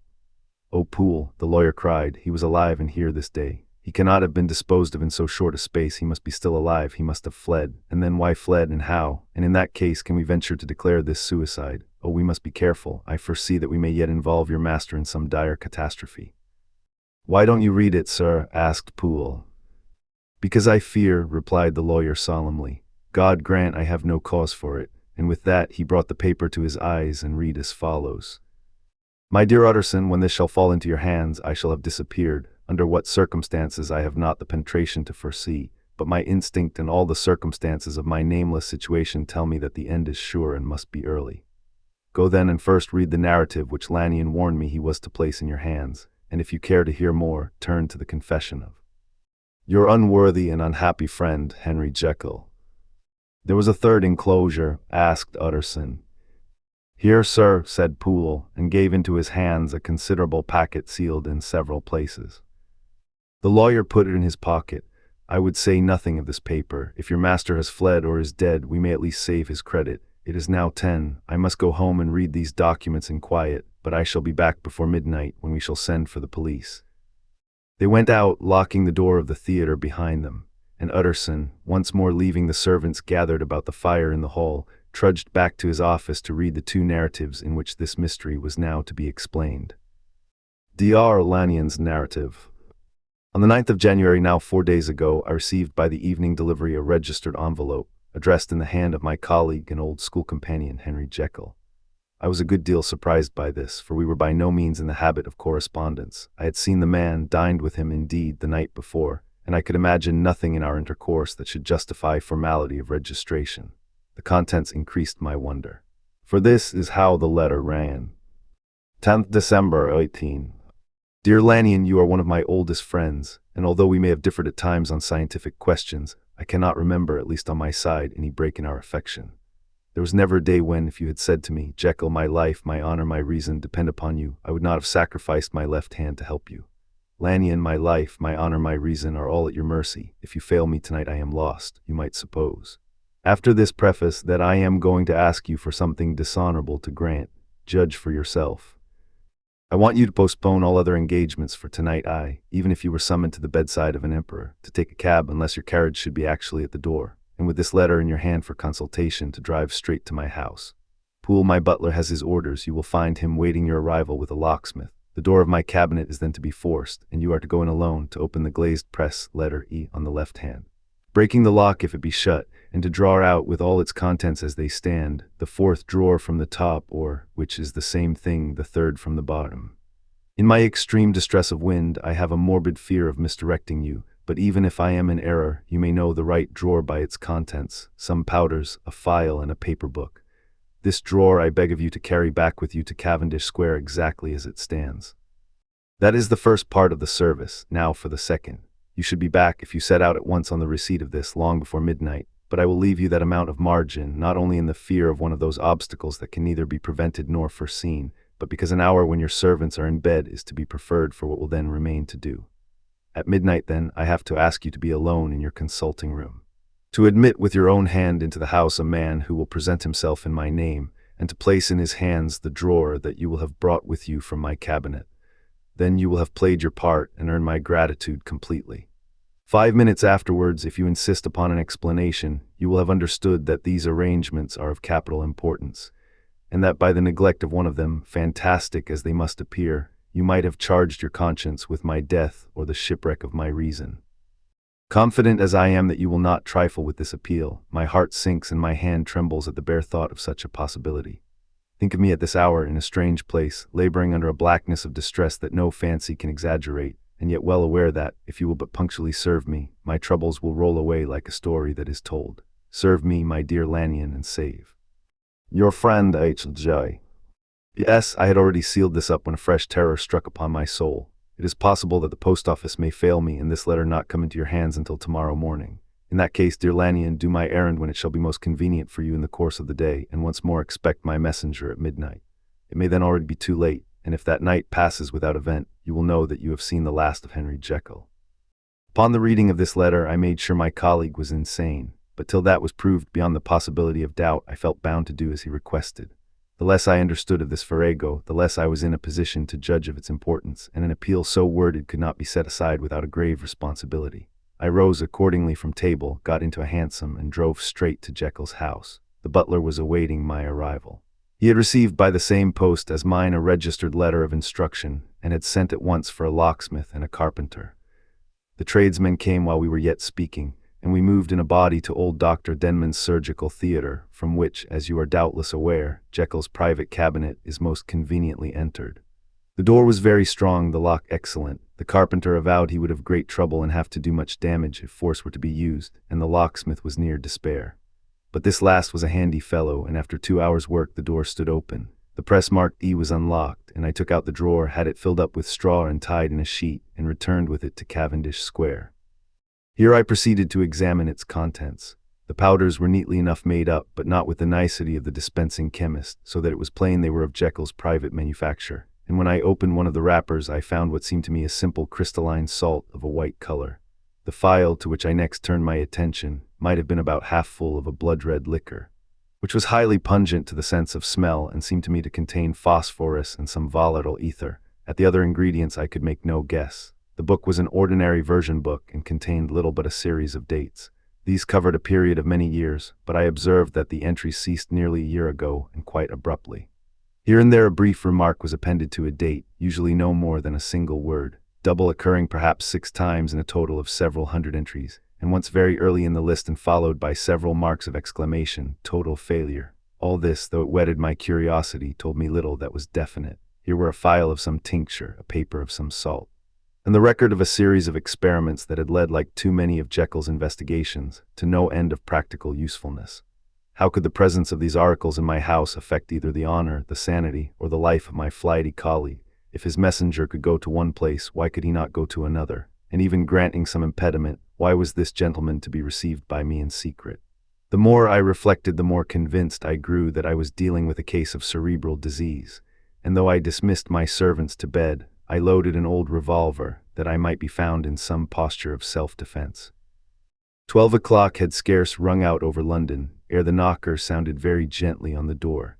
I went myself at the summons, and found a small man crouching against the pillars of the portico. "Are you come from Dr. Jekyll?" I asked. He told me yes by a constrained gesture, and when I had bidden him enter, he did not obey me without a searching backward glance into the darkness of the square. There was a policeman not far off, advancing with his bull's eye open, and at the sight, I thought my visitor started and made greater haste. These particulars struck me, I confess, disagreeably, and as I followed him into the bright light of the consulting room, I kept my hand ready on my weapon. Here at last I had a chance of clearly seeing him. I had never set eyes on him before, so much was certain. He was small, as I have said. I was struck besides with the shocking expression of his face, with his remarkable combination of great muscular activity and great apparent debility of constitution. And last but not least with the odd, subjective disturbance caused by his neighborhood. This bore some resemblance to incipient rigor, and was accompanied by a marked sinking of the pulse. At the time I set it down to some idiosyncratic, personal distaste, and merely wondered at the acuteness of the symptoms. But I have since had reason to believe the cause to lie much deeper in the nature of man, and to turn on some nobler hinge than the principle of hatred. This person, who had thus, from the first moment of his entrance, struck in me what I can only describe as a disgustful curiosity, was dressed in a fashion that would have made an ordinary person laughable. His clothes, that is to say, although they were of rich and sober fabric, were enormously too large for him in every measurement, the trousers hanging on his legs and rolled up to keep them from the ground, the waist of the coat below his haunches, and the collar sprawling wide upon his shoulders. Strange to relate, this ludicrous accoutrement was far from moving me to laughter.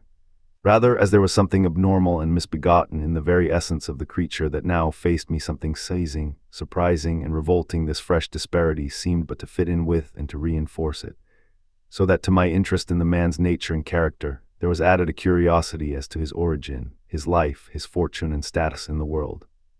These observations, though they have taken so great a space to be set down in, were yet the work of a few seconds. My visitor was, indeed, on fire with somber excitement. "Have you got it?" he cried. "Have you got it?"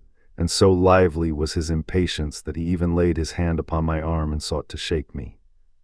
I put him back, conscious at his touch of a certain icy pang along my blood. "Come, sir," said I, "you forget that I have not yet the pleasure of your acquaintance. Be seated, if you please." And I showed him an example, and sat down myself in my customary seat, and with as fair an imitation of my ordinary manner to a patient as the lateness of the hour, the nature of my preoccupations, and the horror I had of my visitor, would suffer me to muster. "I beg your pardon, Dr. Lanyon," he replied civilly enough. "What you say is very well founded, and my impatience has shown its heels to my politeness. I come here at the instance of your colleague, Dr. Henry Jekyll, on a piece of business of some moment, and I understood." He paused and put his hand to his throat, and I could see, in spite of his collected manner, that he was wrestling against the approaches of the hysteria. I understood, a drawer. But here I took pity on my visitor's suspense, and some perhaps on my own growing curiosity. "There it is, sir," said I, pointing to the drawer, where it lay on the floor behind a table, and still covered with the sheet. He sprang to it and then paused and laid his hand upon his heart. I could hear his teeth grate with the convulsive action of his jaws, and his face was so ghastly to see that I grew alarmed both for his life and reason. "Compose yourself," said I. He turned a dreadful smile to me, and as if with the decision of despair, plucked away the sheet.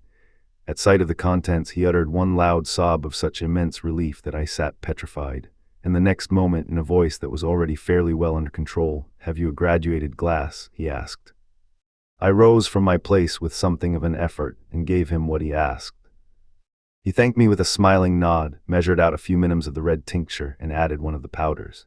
The mixture, which was at first of a reddish hue, began, in proportion as the crystals melted, to brighten in color, to effervesce audibly, and to throw off small fumes of vapor. Suddenly, and at the same moment, the ebullition ceased, and the compound changed to a dark purple, which faded again more slowly to a watery green. My visitor, who had watched these metamorphoses with a keen eye, smiled, set down the glass upon the table, and then turned and looked upon me with an air of scrutiny. "And now," said he, "to settle what remains, will you be wise, will you be guided? Will you suffer me to take this glass in my hand and to go forth from your house without further parley, or has the greed of curiosity too much command of you? Think before you answer, for it shall be done as you decide. As you decide, you shall be left as you were before, and neither richer nor wiser. Unless the sense of service rendered to a man in mortal distress may be counted as a kind of riches of the soul. Or, if you shall so prefer to choose, a new province of knowledge and new avenues to fame and power shall be laid open to you, here in this room, upon the instant, and your sight shall be blasted by a prodigy to stagger the unbelief of Satan." "Sir," said I, affecting a coolness that I was far from truly possessing, "you speak enigmas, and you will perhaps not wonder that I hear you with no very strong impression of belief, but I have gone too far in the way of inexplicable services to pause before I see the end." "It is well," replied my visitor. "Lannion, you remember your vows. What follows is under the seal of our profession. And now, you who have so long been bound to the most narrow and material views, you who have denied the virtue of transcendental medicine, you who have derided your superiors, behold." He put the glass to his lips and drank at one gulp. A cry followed. He reeled, staggered, clutched at the table, and held on, staring with injected eyes, gasping with open mouth. And as I looked, there came, I thought, a change. He seemed to swell, his face became suddenly black, and the features seemed to melt and alter, and the next moment I had sprung to my feet and leaped back against the wall, my arm raised to shield me from that prodigy, my mind submerged in terror. "O God!" I screamed, and "O God!" again and again, for there before my eyes, pale and shaken, and half fainting, and groping before him with his hands, like a man restored from death, there stood Henry Jekyll. What he told me in the next hour I cannot bring my mind to set on paper. I saw what I saw, I heard what I heard, and my soul sickened at it. And yet now when that sight has faded from my eyes, I ask myself if I believe it, and I cannot answer. My life is shaken to its root, sleep has left me, the deadliest terror sits by me at all hours of the day and night. I feel that my days are numbered and that I must die, and yet I shall die incredulous. As for the moral turpitude that man unveiled to me, even with tears of penitence, I cannot, even in memory, dwell on it without a start of horror. I will say but one thing, Utterson, and that, if you can bring your mind to credit it, will be more than enough. The creature who crept into my house that night was, on Jekyll's own confession, known by the name of Hyde, and hunted for in every corner of the land as the murderer of Caro. Hasty Lannion. Henry Jekyll's full statement of the case. I was born in the year 18 to a large fortune, endowed besides with excellent parts, inclined by nature to industry, fond of the respect of the wise and good among my fellow men, and thus, as might have been supposed, with every guarantee of an honorable and distinguished future. And indeed the worst of my faults was a certain impatient gaiety of disposition, such as has made the happiness of many, but such as I found it hard to reconcile with my imperious desire to carry my head high, and wear a more than commonly grave countenance before the public. Hence it came about that I concealed my pleasures, and that when I reached years of reflection, and began to look round me and take stock of my progress and position in the world, I stood already committed to a profound duplicity of life.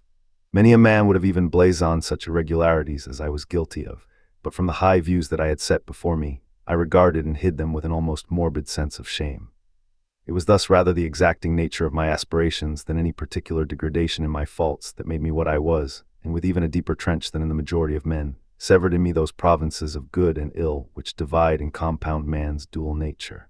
In this case I was driven to reflect deeply and inveterately on that hard law of life, which lies at the root of religion and is one of the most plentiful springs of distress. Though so profound a double-dealer, I was in no sense a hypocrite. Both sides of me were in dead earnest. I was no more myself when I laid aside restraint and plunged in shame, than when I labored in the eye of day at the furtherance of knowledge or the relief of sorrow and suffering. And it chanced that the direction of my scientific studies, which led wholly toward the mystic and the transcendental, reacted and shed a strong light on this consciousness of the perennial war among my members. With every day, and from both sides of my intelligence, the moral and the intellectual, I thus drew steadily nearer to that truth, by whose partial discovery I have been doomed to such a dreadful shipwreck, that man's not truly one but truly two. I say two because the state of my own knowledge does not pass beyond that point. Others will follow, others will outstrip me on the same lines, and I hazard the guess that man will be ultimately known for a mere polity of multifarious, incongruous, and independent denizens. I, for my part, from the nature of my life, advanced infallibly in one direction and in one direction only. It was on the moral side and in my own person that I learned to recognize the thorough and primitive duality of man. I saw that, of the two natures that contended in the field of my consciousness, even if I could rightly be said to be either, it was only because I was radically both. And from an early date, even before the course of my scientific discoveries had begun to suggest the most naked possibility of such a miracle, I had learned to dwell with pleasure, as a beloved daydream, on the thought of the separation of these elements.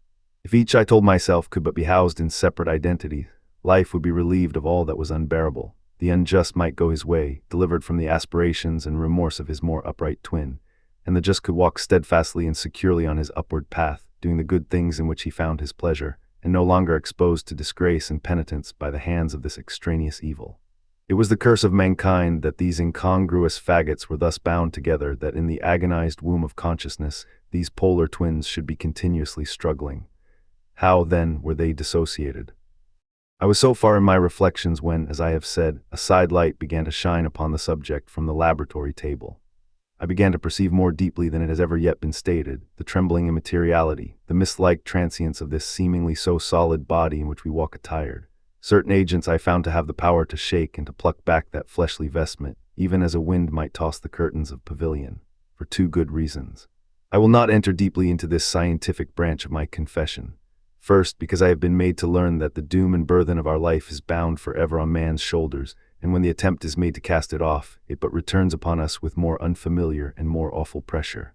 Second, because, as my narrative will make, alas, too evident, my discoveries were incomplete. Enough then that I not only recognized my natural body for the mere aura and effulgence of certain of the powers that made up my spirit, but managed to compound a drug by which these powers should be dethroned from their supremacy, and a second form and countenance substituted, none the less natural to me because they were the expression and bore the stamp of lower elements in my soul. I hesitated long before I put this theory to the test of practice. I knew well that I risked death, for any drug that so potently controlled and shook the very fortress of identity might, by the least scruple of an overdose or at the least an opportunity in the moment of exhibition, utterly blot out that immaterial tabernacle which I looked to it to change. But the temptation of a discovery so singular and profound at last overcame the suggestions of alarm. I had long since prepared my tincture. I purchased at once from a firm of wholesale chemists a large quantity of a particular salt which I knew from my experiments to be the last ingredient required, and late one accursed night I compounded the elements, watched them boil and smoke together in the glass, and when the ebullition had subsided, with a strong glow of courage, drank off the potion. The most racking pangs succeeded, a grinding in the bones, deadly nausea, and a horror of the spirit that cannot be exceeded at the hour of birth or death. Then these agonies began swiftly to subside, and I came to myself as if out of a great sickness. There was something strange in my sensations, something indescribably new, and from its very novelty, incredibly sweet. I felt younger, lighter, happier in body. Within I was conscious of a heady recklessness. A current of disordered sensual images running like a mill race in my fancy, a solution of the bonds of obligation, an unknown but not an innocent freedom of the soul. I knew myself, at the first breath of this new life, to be more wicked, tenfold more wicked, sold a slave to my original evil, and the thought in that moment braced and delighted me like wine. I stretched out my hands, exulting in the freshness of these sensations, and in the act I was suddenly aware that I had lost in stature. There was no mirror at that date in my room. That which stands beside me as I write was brought there later on and for the very purpose of these transformations. The night, however, was far gone into the morning. The morning, black as it was nearly ripe for the conception of the day. The inmates of my house were locked in the most rigorous hours of slumber, and I determined, flushed as I was with hope and triumph, to venture in my new shape as far as to my bedroom. I crossed the yard. Wherein the constellations looked down upon me, I could have thought with wonder, the first creature of that sort that their unsleeping vigilance had yet disclosed to them. I stole through the corridors, a stranger in my own house, and coming to my room, I saw for the first time the appearance of Edward Hyde. I must here speak by theory alone, saying not that which I know, but that which I suppose to be most probable. The evil side of my nature, to which I had now transferred the stamping efficacy, was less robust and less developed than the good which I had just deposed. Again, in the course of my life, which had been after all 9/10 a life of effort, virtue, and control, it had been much less exercised and much less exhausted, and hence, as I think, it came about that Edward Hyde was so much smaller, slighter, and younger than Henry Jekyll. Even as good shone upon the countenance of the one, evil was written broadly and plainly on the face of the other. Evil besides, which I must still believe to be the lethal side of man, had left on that body an imprint of deformity and decay.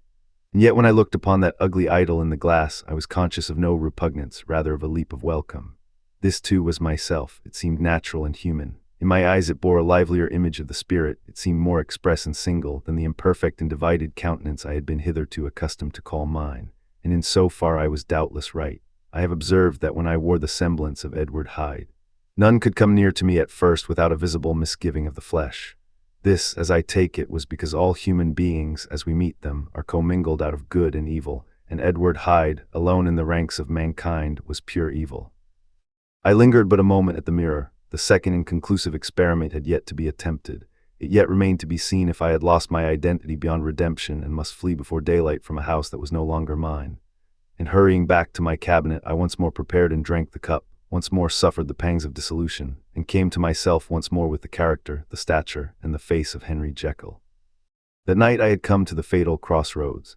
Had I approached my discovery in a more noble spirit, had I risked the experiment while under the empire of generous or pious aspirations, all must have been otherwise, and from these agonies of death and birth I had come forth an angel instead of a fiend. The drug had no discriminating action. It was neither diabolical nor divine, but shook the doors of the prison house of my disposition, and like the captives of Philippi, that which stood within ran forth. At that time my virtue slumbered, my evil, kept awake by ambition, was alert and swift to seize the occasion, and the thing that was projected was Edward Hyde.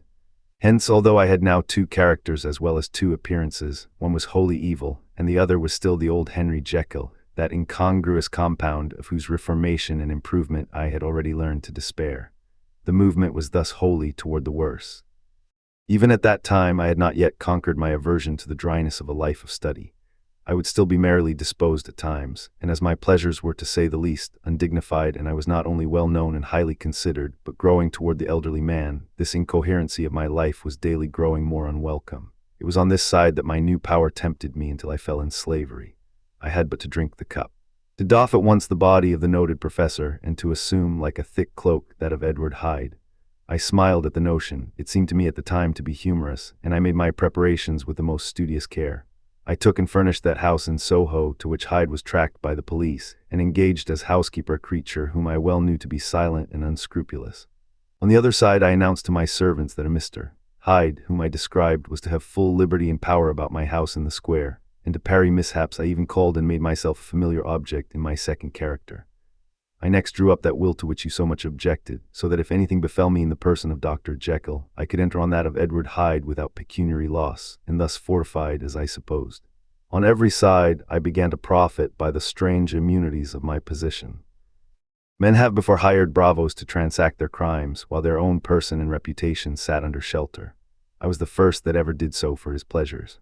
I was the first that could thus plod in the public eye with a load of genial respectability, and in a moment, like a schoolboy, strip off these lendings and spring headlong into the sea of liberty. But for me, in my impenetrable mantle, the safety was complete. Think of it, I did not even exist. Let me but escape into my laboratory door, give me but a second or two to mix and swallow the draught that I had always standing ready, and whatever he had done, Edward Hyde would pass away like the stain of breath upon a mirror, and there in his stead, quietly at home, trimming the midnight lamp in his study, a man who could afford to laugh at suspicion would be Henry Jekyll. The pleasures which I made haste to seek in my disguise were, as I have said, undignified. I would scarce use a harder term. But in the hands of Edward Hyde they soon began to turn toward the monstrous. When I would come back from these excursions, I was often plunged into a kind of wonder at my vicarious depravity. This familiar that I called out of my own soul and sent forth alone to do his good pleasure was a being inherently malign and villainous. His every act and thought centered on self, drinking pleasure with bestial avidity from any degree of torture to another, relentless like a man of stone. Henry Jekyll stood at times aghast before the acts of Edward Hyde, but the situation was apart from ordinary laws and insidiously relaxed the grasp of conscience. It was Hyde, after all, and Hyde alone, that was guilty. Jekyll was no worse. He woke again to his good qualities seemingly unimpaired. He would even make haste, where it was possible, to undo the evil done by Hyde, and thus his conscience slumbered.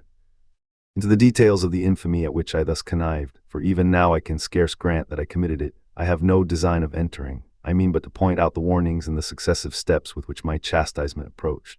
I met with one accident which, as it brought on no consequence, I shall no more than mention. An act of cruelty to a child aroused against me the anger of a passer-by, whom I recognized the other day in the person of your kinsman.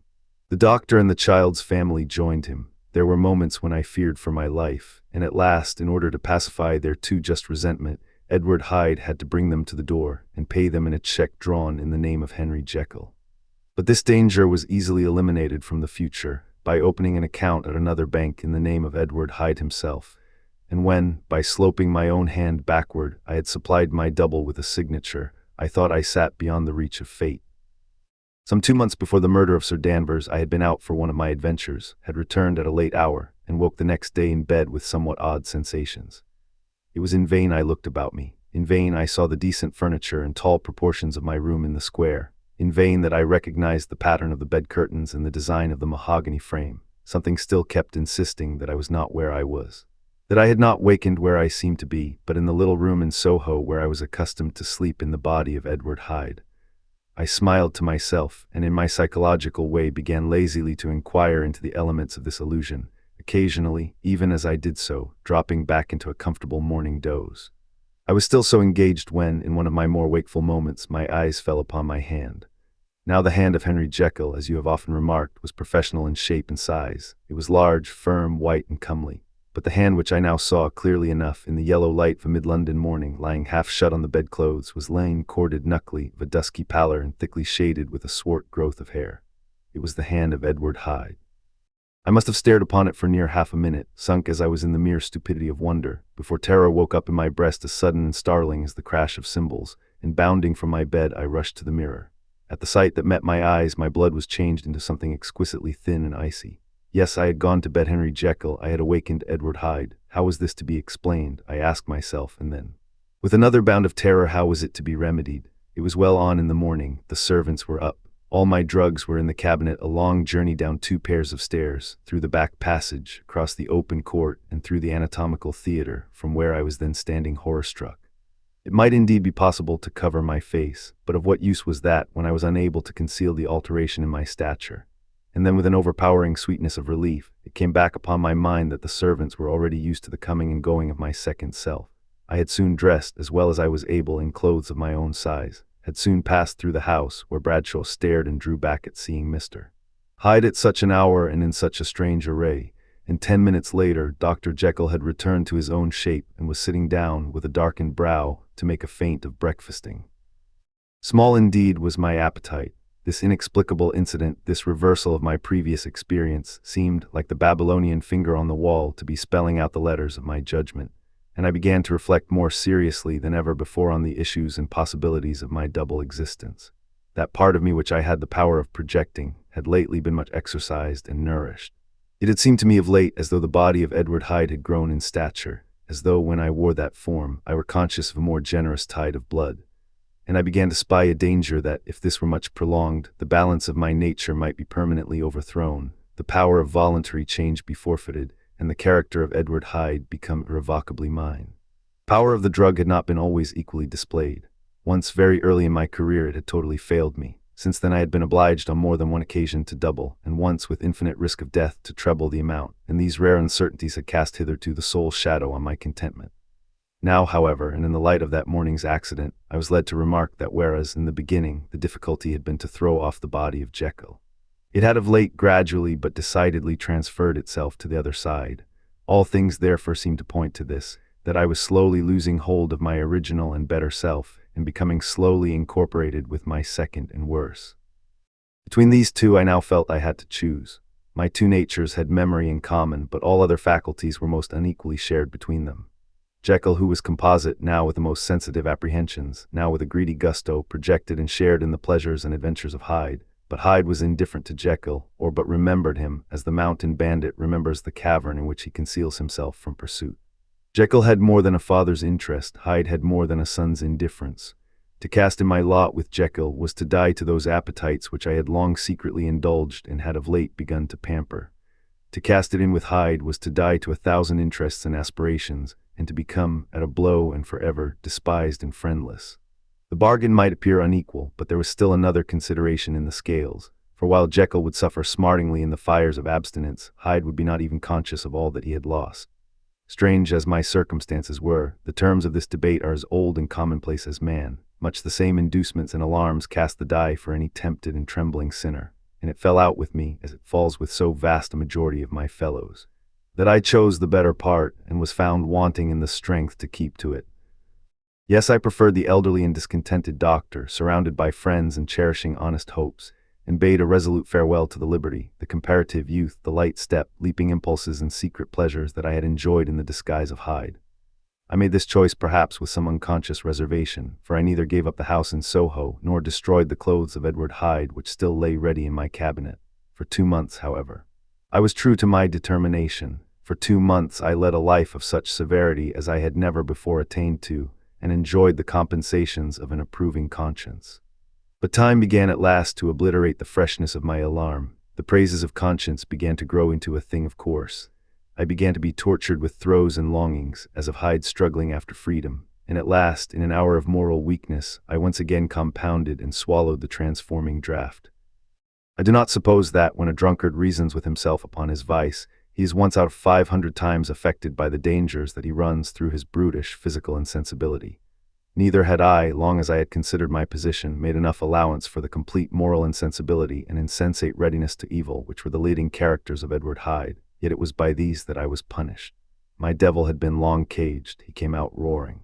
I was conscious, even when I took the draught, of a more unbridled, a more furious propensity to ill.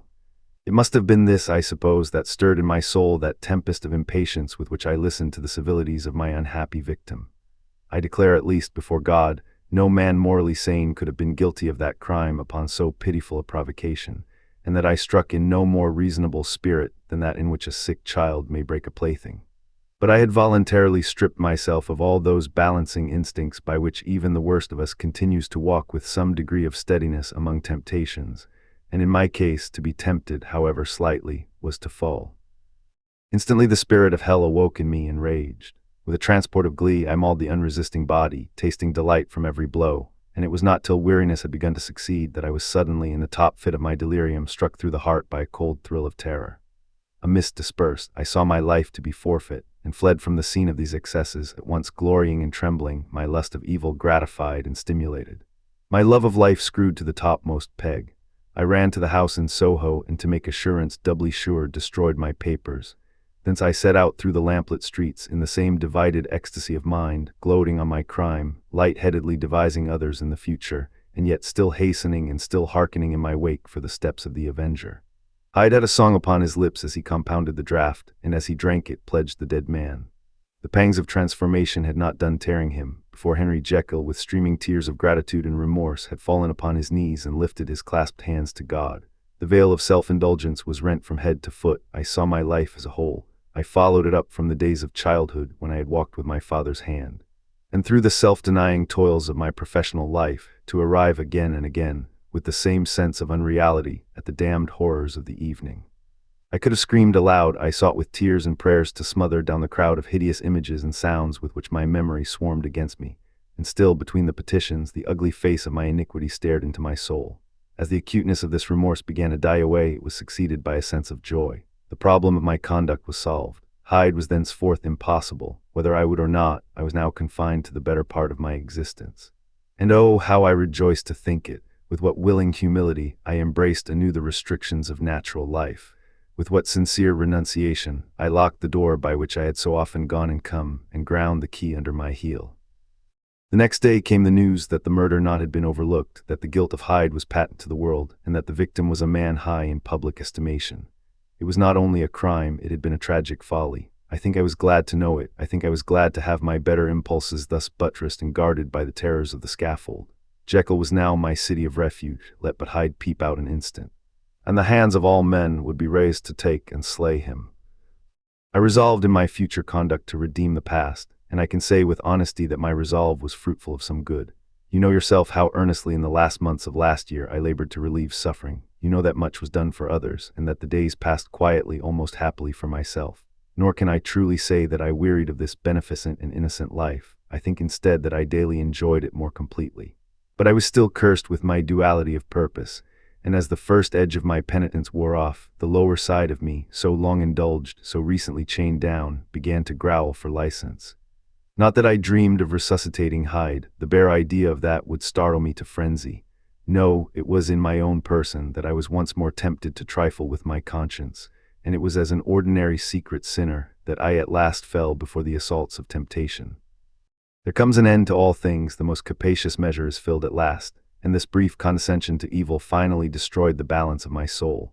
And yet I was not alarmed. The fall seemed natural, like a return to the old days before I had made discovery. It was a fine, clear January day, wet underfoot where the frost had melted, but cloudless overhead, and the Regent's Park was full of winter chirrupings and sweet with spring odors. I sat in the sun on a bench, the animal within me licking the chops of memory, the spiritual side a little drowsed, promising subsequent penitence, but not yet moved to begin. After all, I reflected, I was like my neighbors, and then I smiled, comparing myself with other men, comparing my active goodwill with the lazy cruelty of their neglect. And at the very moment of that vainglorious thought, a qualm came over me, a horrid nausea and the most deadly shuddering. These passed away and left me faint, and then as in its turn the faintness subsided, I began to be aware of a change in the temper of my thoughts, a greater boldness, a contempt of danger, a solution of the bonds of obligation. I looked down, my clothes hung formlessly on my shrunken limbs, the hand that lay on my knee was corded and hairy. I was once more Edward Hyde. A moment before I had been safe of all men's respect, wealthy, beloved, the cloth laying for me in the dining room at home. And now I was the common quarry of mankind, hunted, houseless, a known murderer, thrall to the gallows. My reason wavered, but it did not fail me utterly. I have more than once observed that in my second character my faculties seemed sharpened to a point and my spirits more tensely elastic.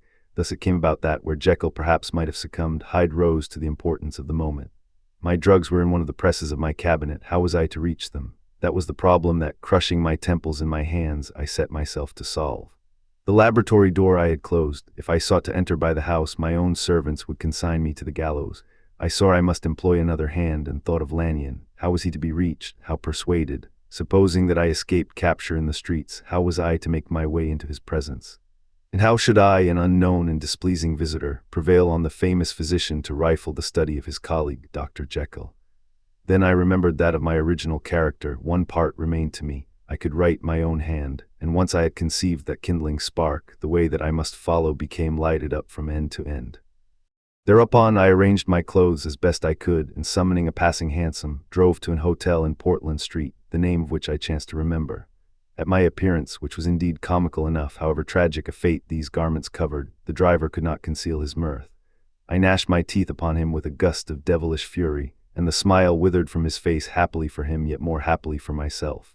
For in another instant I had certainly dragged him from his perch. At the inn, as I entered, I looked about me with so black a countenance as made the attendants tremble. Not a look did they exchange in my presence, but obsequiously took my orders, led me to a private room, and brought me wherewithal to write. Hyde, in danger of his life, was a creature new to me, shaken with inordinate anger, strung to the pitch of murder, lusting to inflict pain.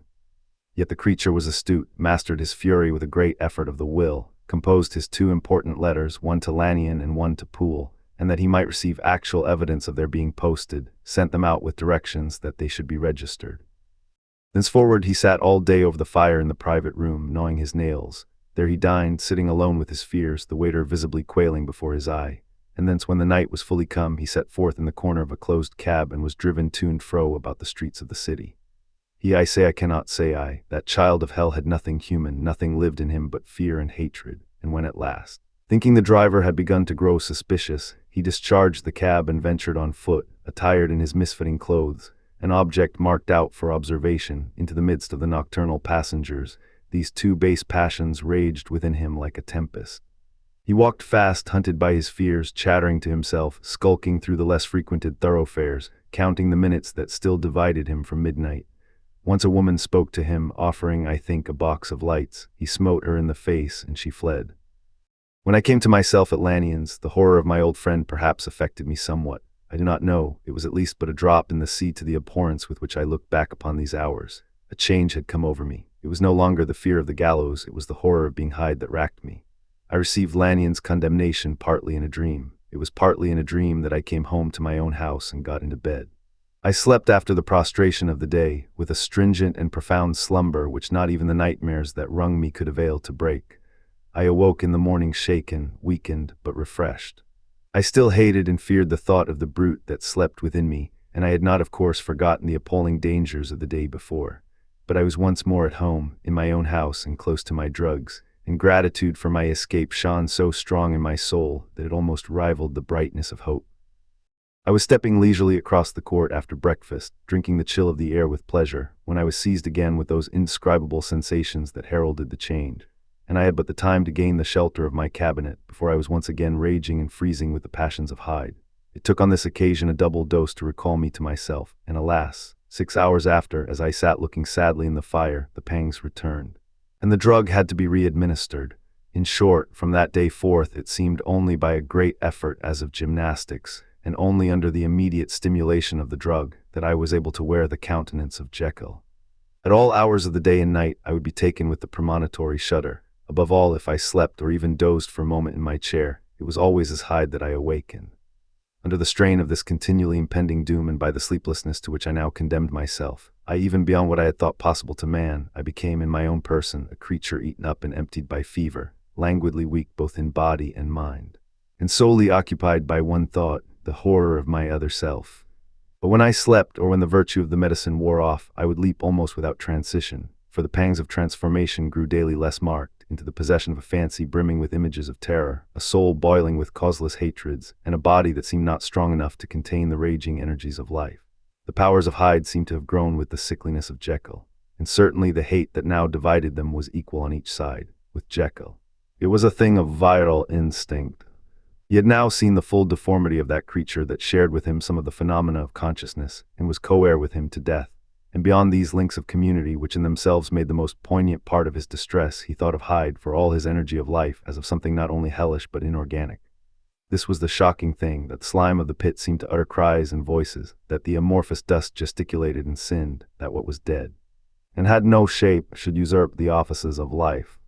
And this again, that insurgent horror was knit to him closer than a wife, closer than an eye, lay caged in his flesh, where he heard it mutter and felt it struggle to be born, and at every hour of weakness and in the confidence of slumber prevailed against him and deposed him out of life. The hatred of Hyde for Jekyll was of a different order. His terror of the gallows drove him continually to commit temporary suicide, and return to his subordinate station of a part instead of a person.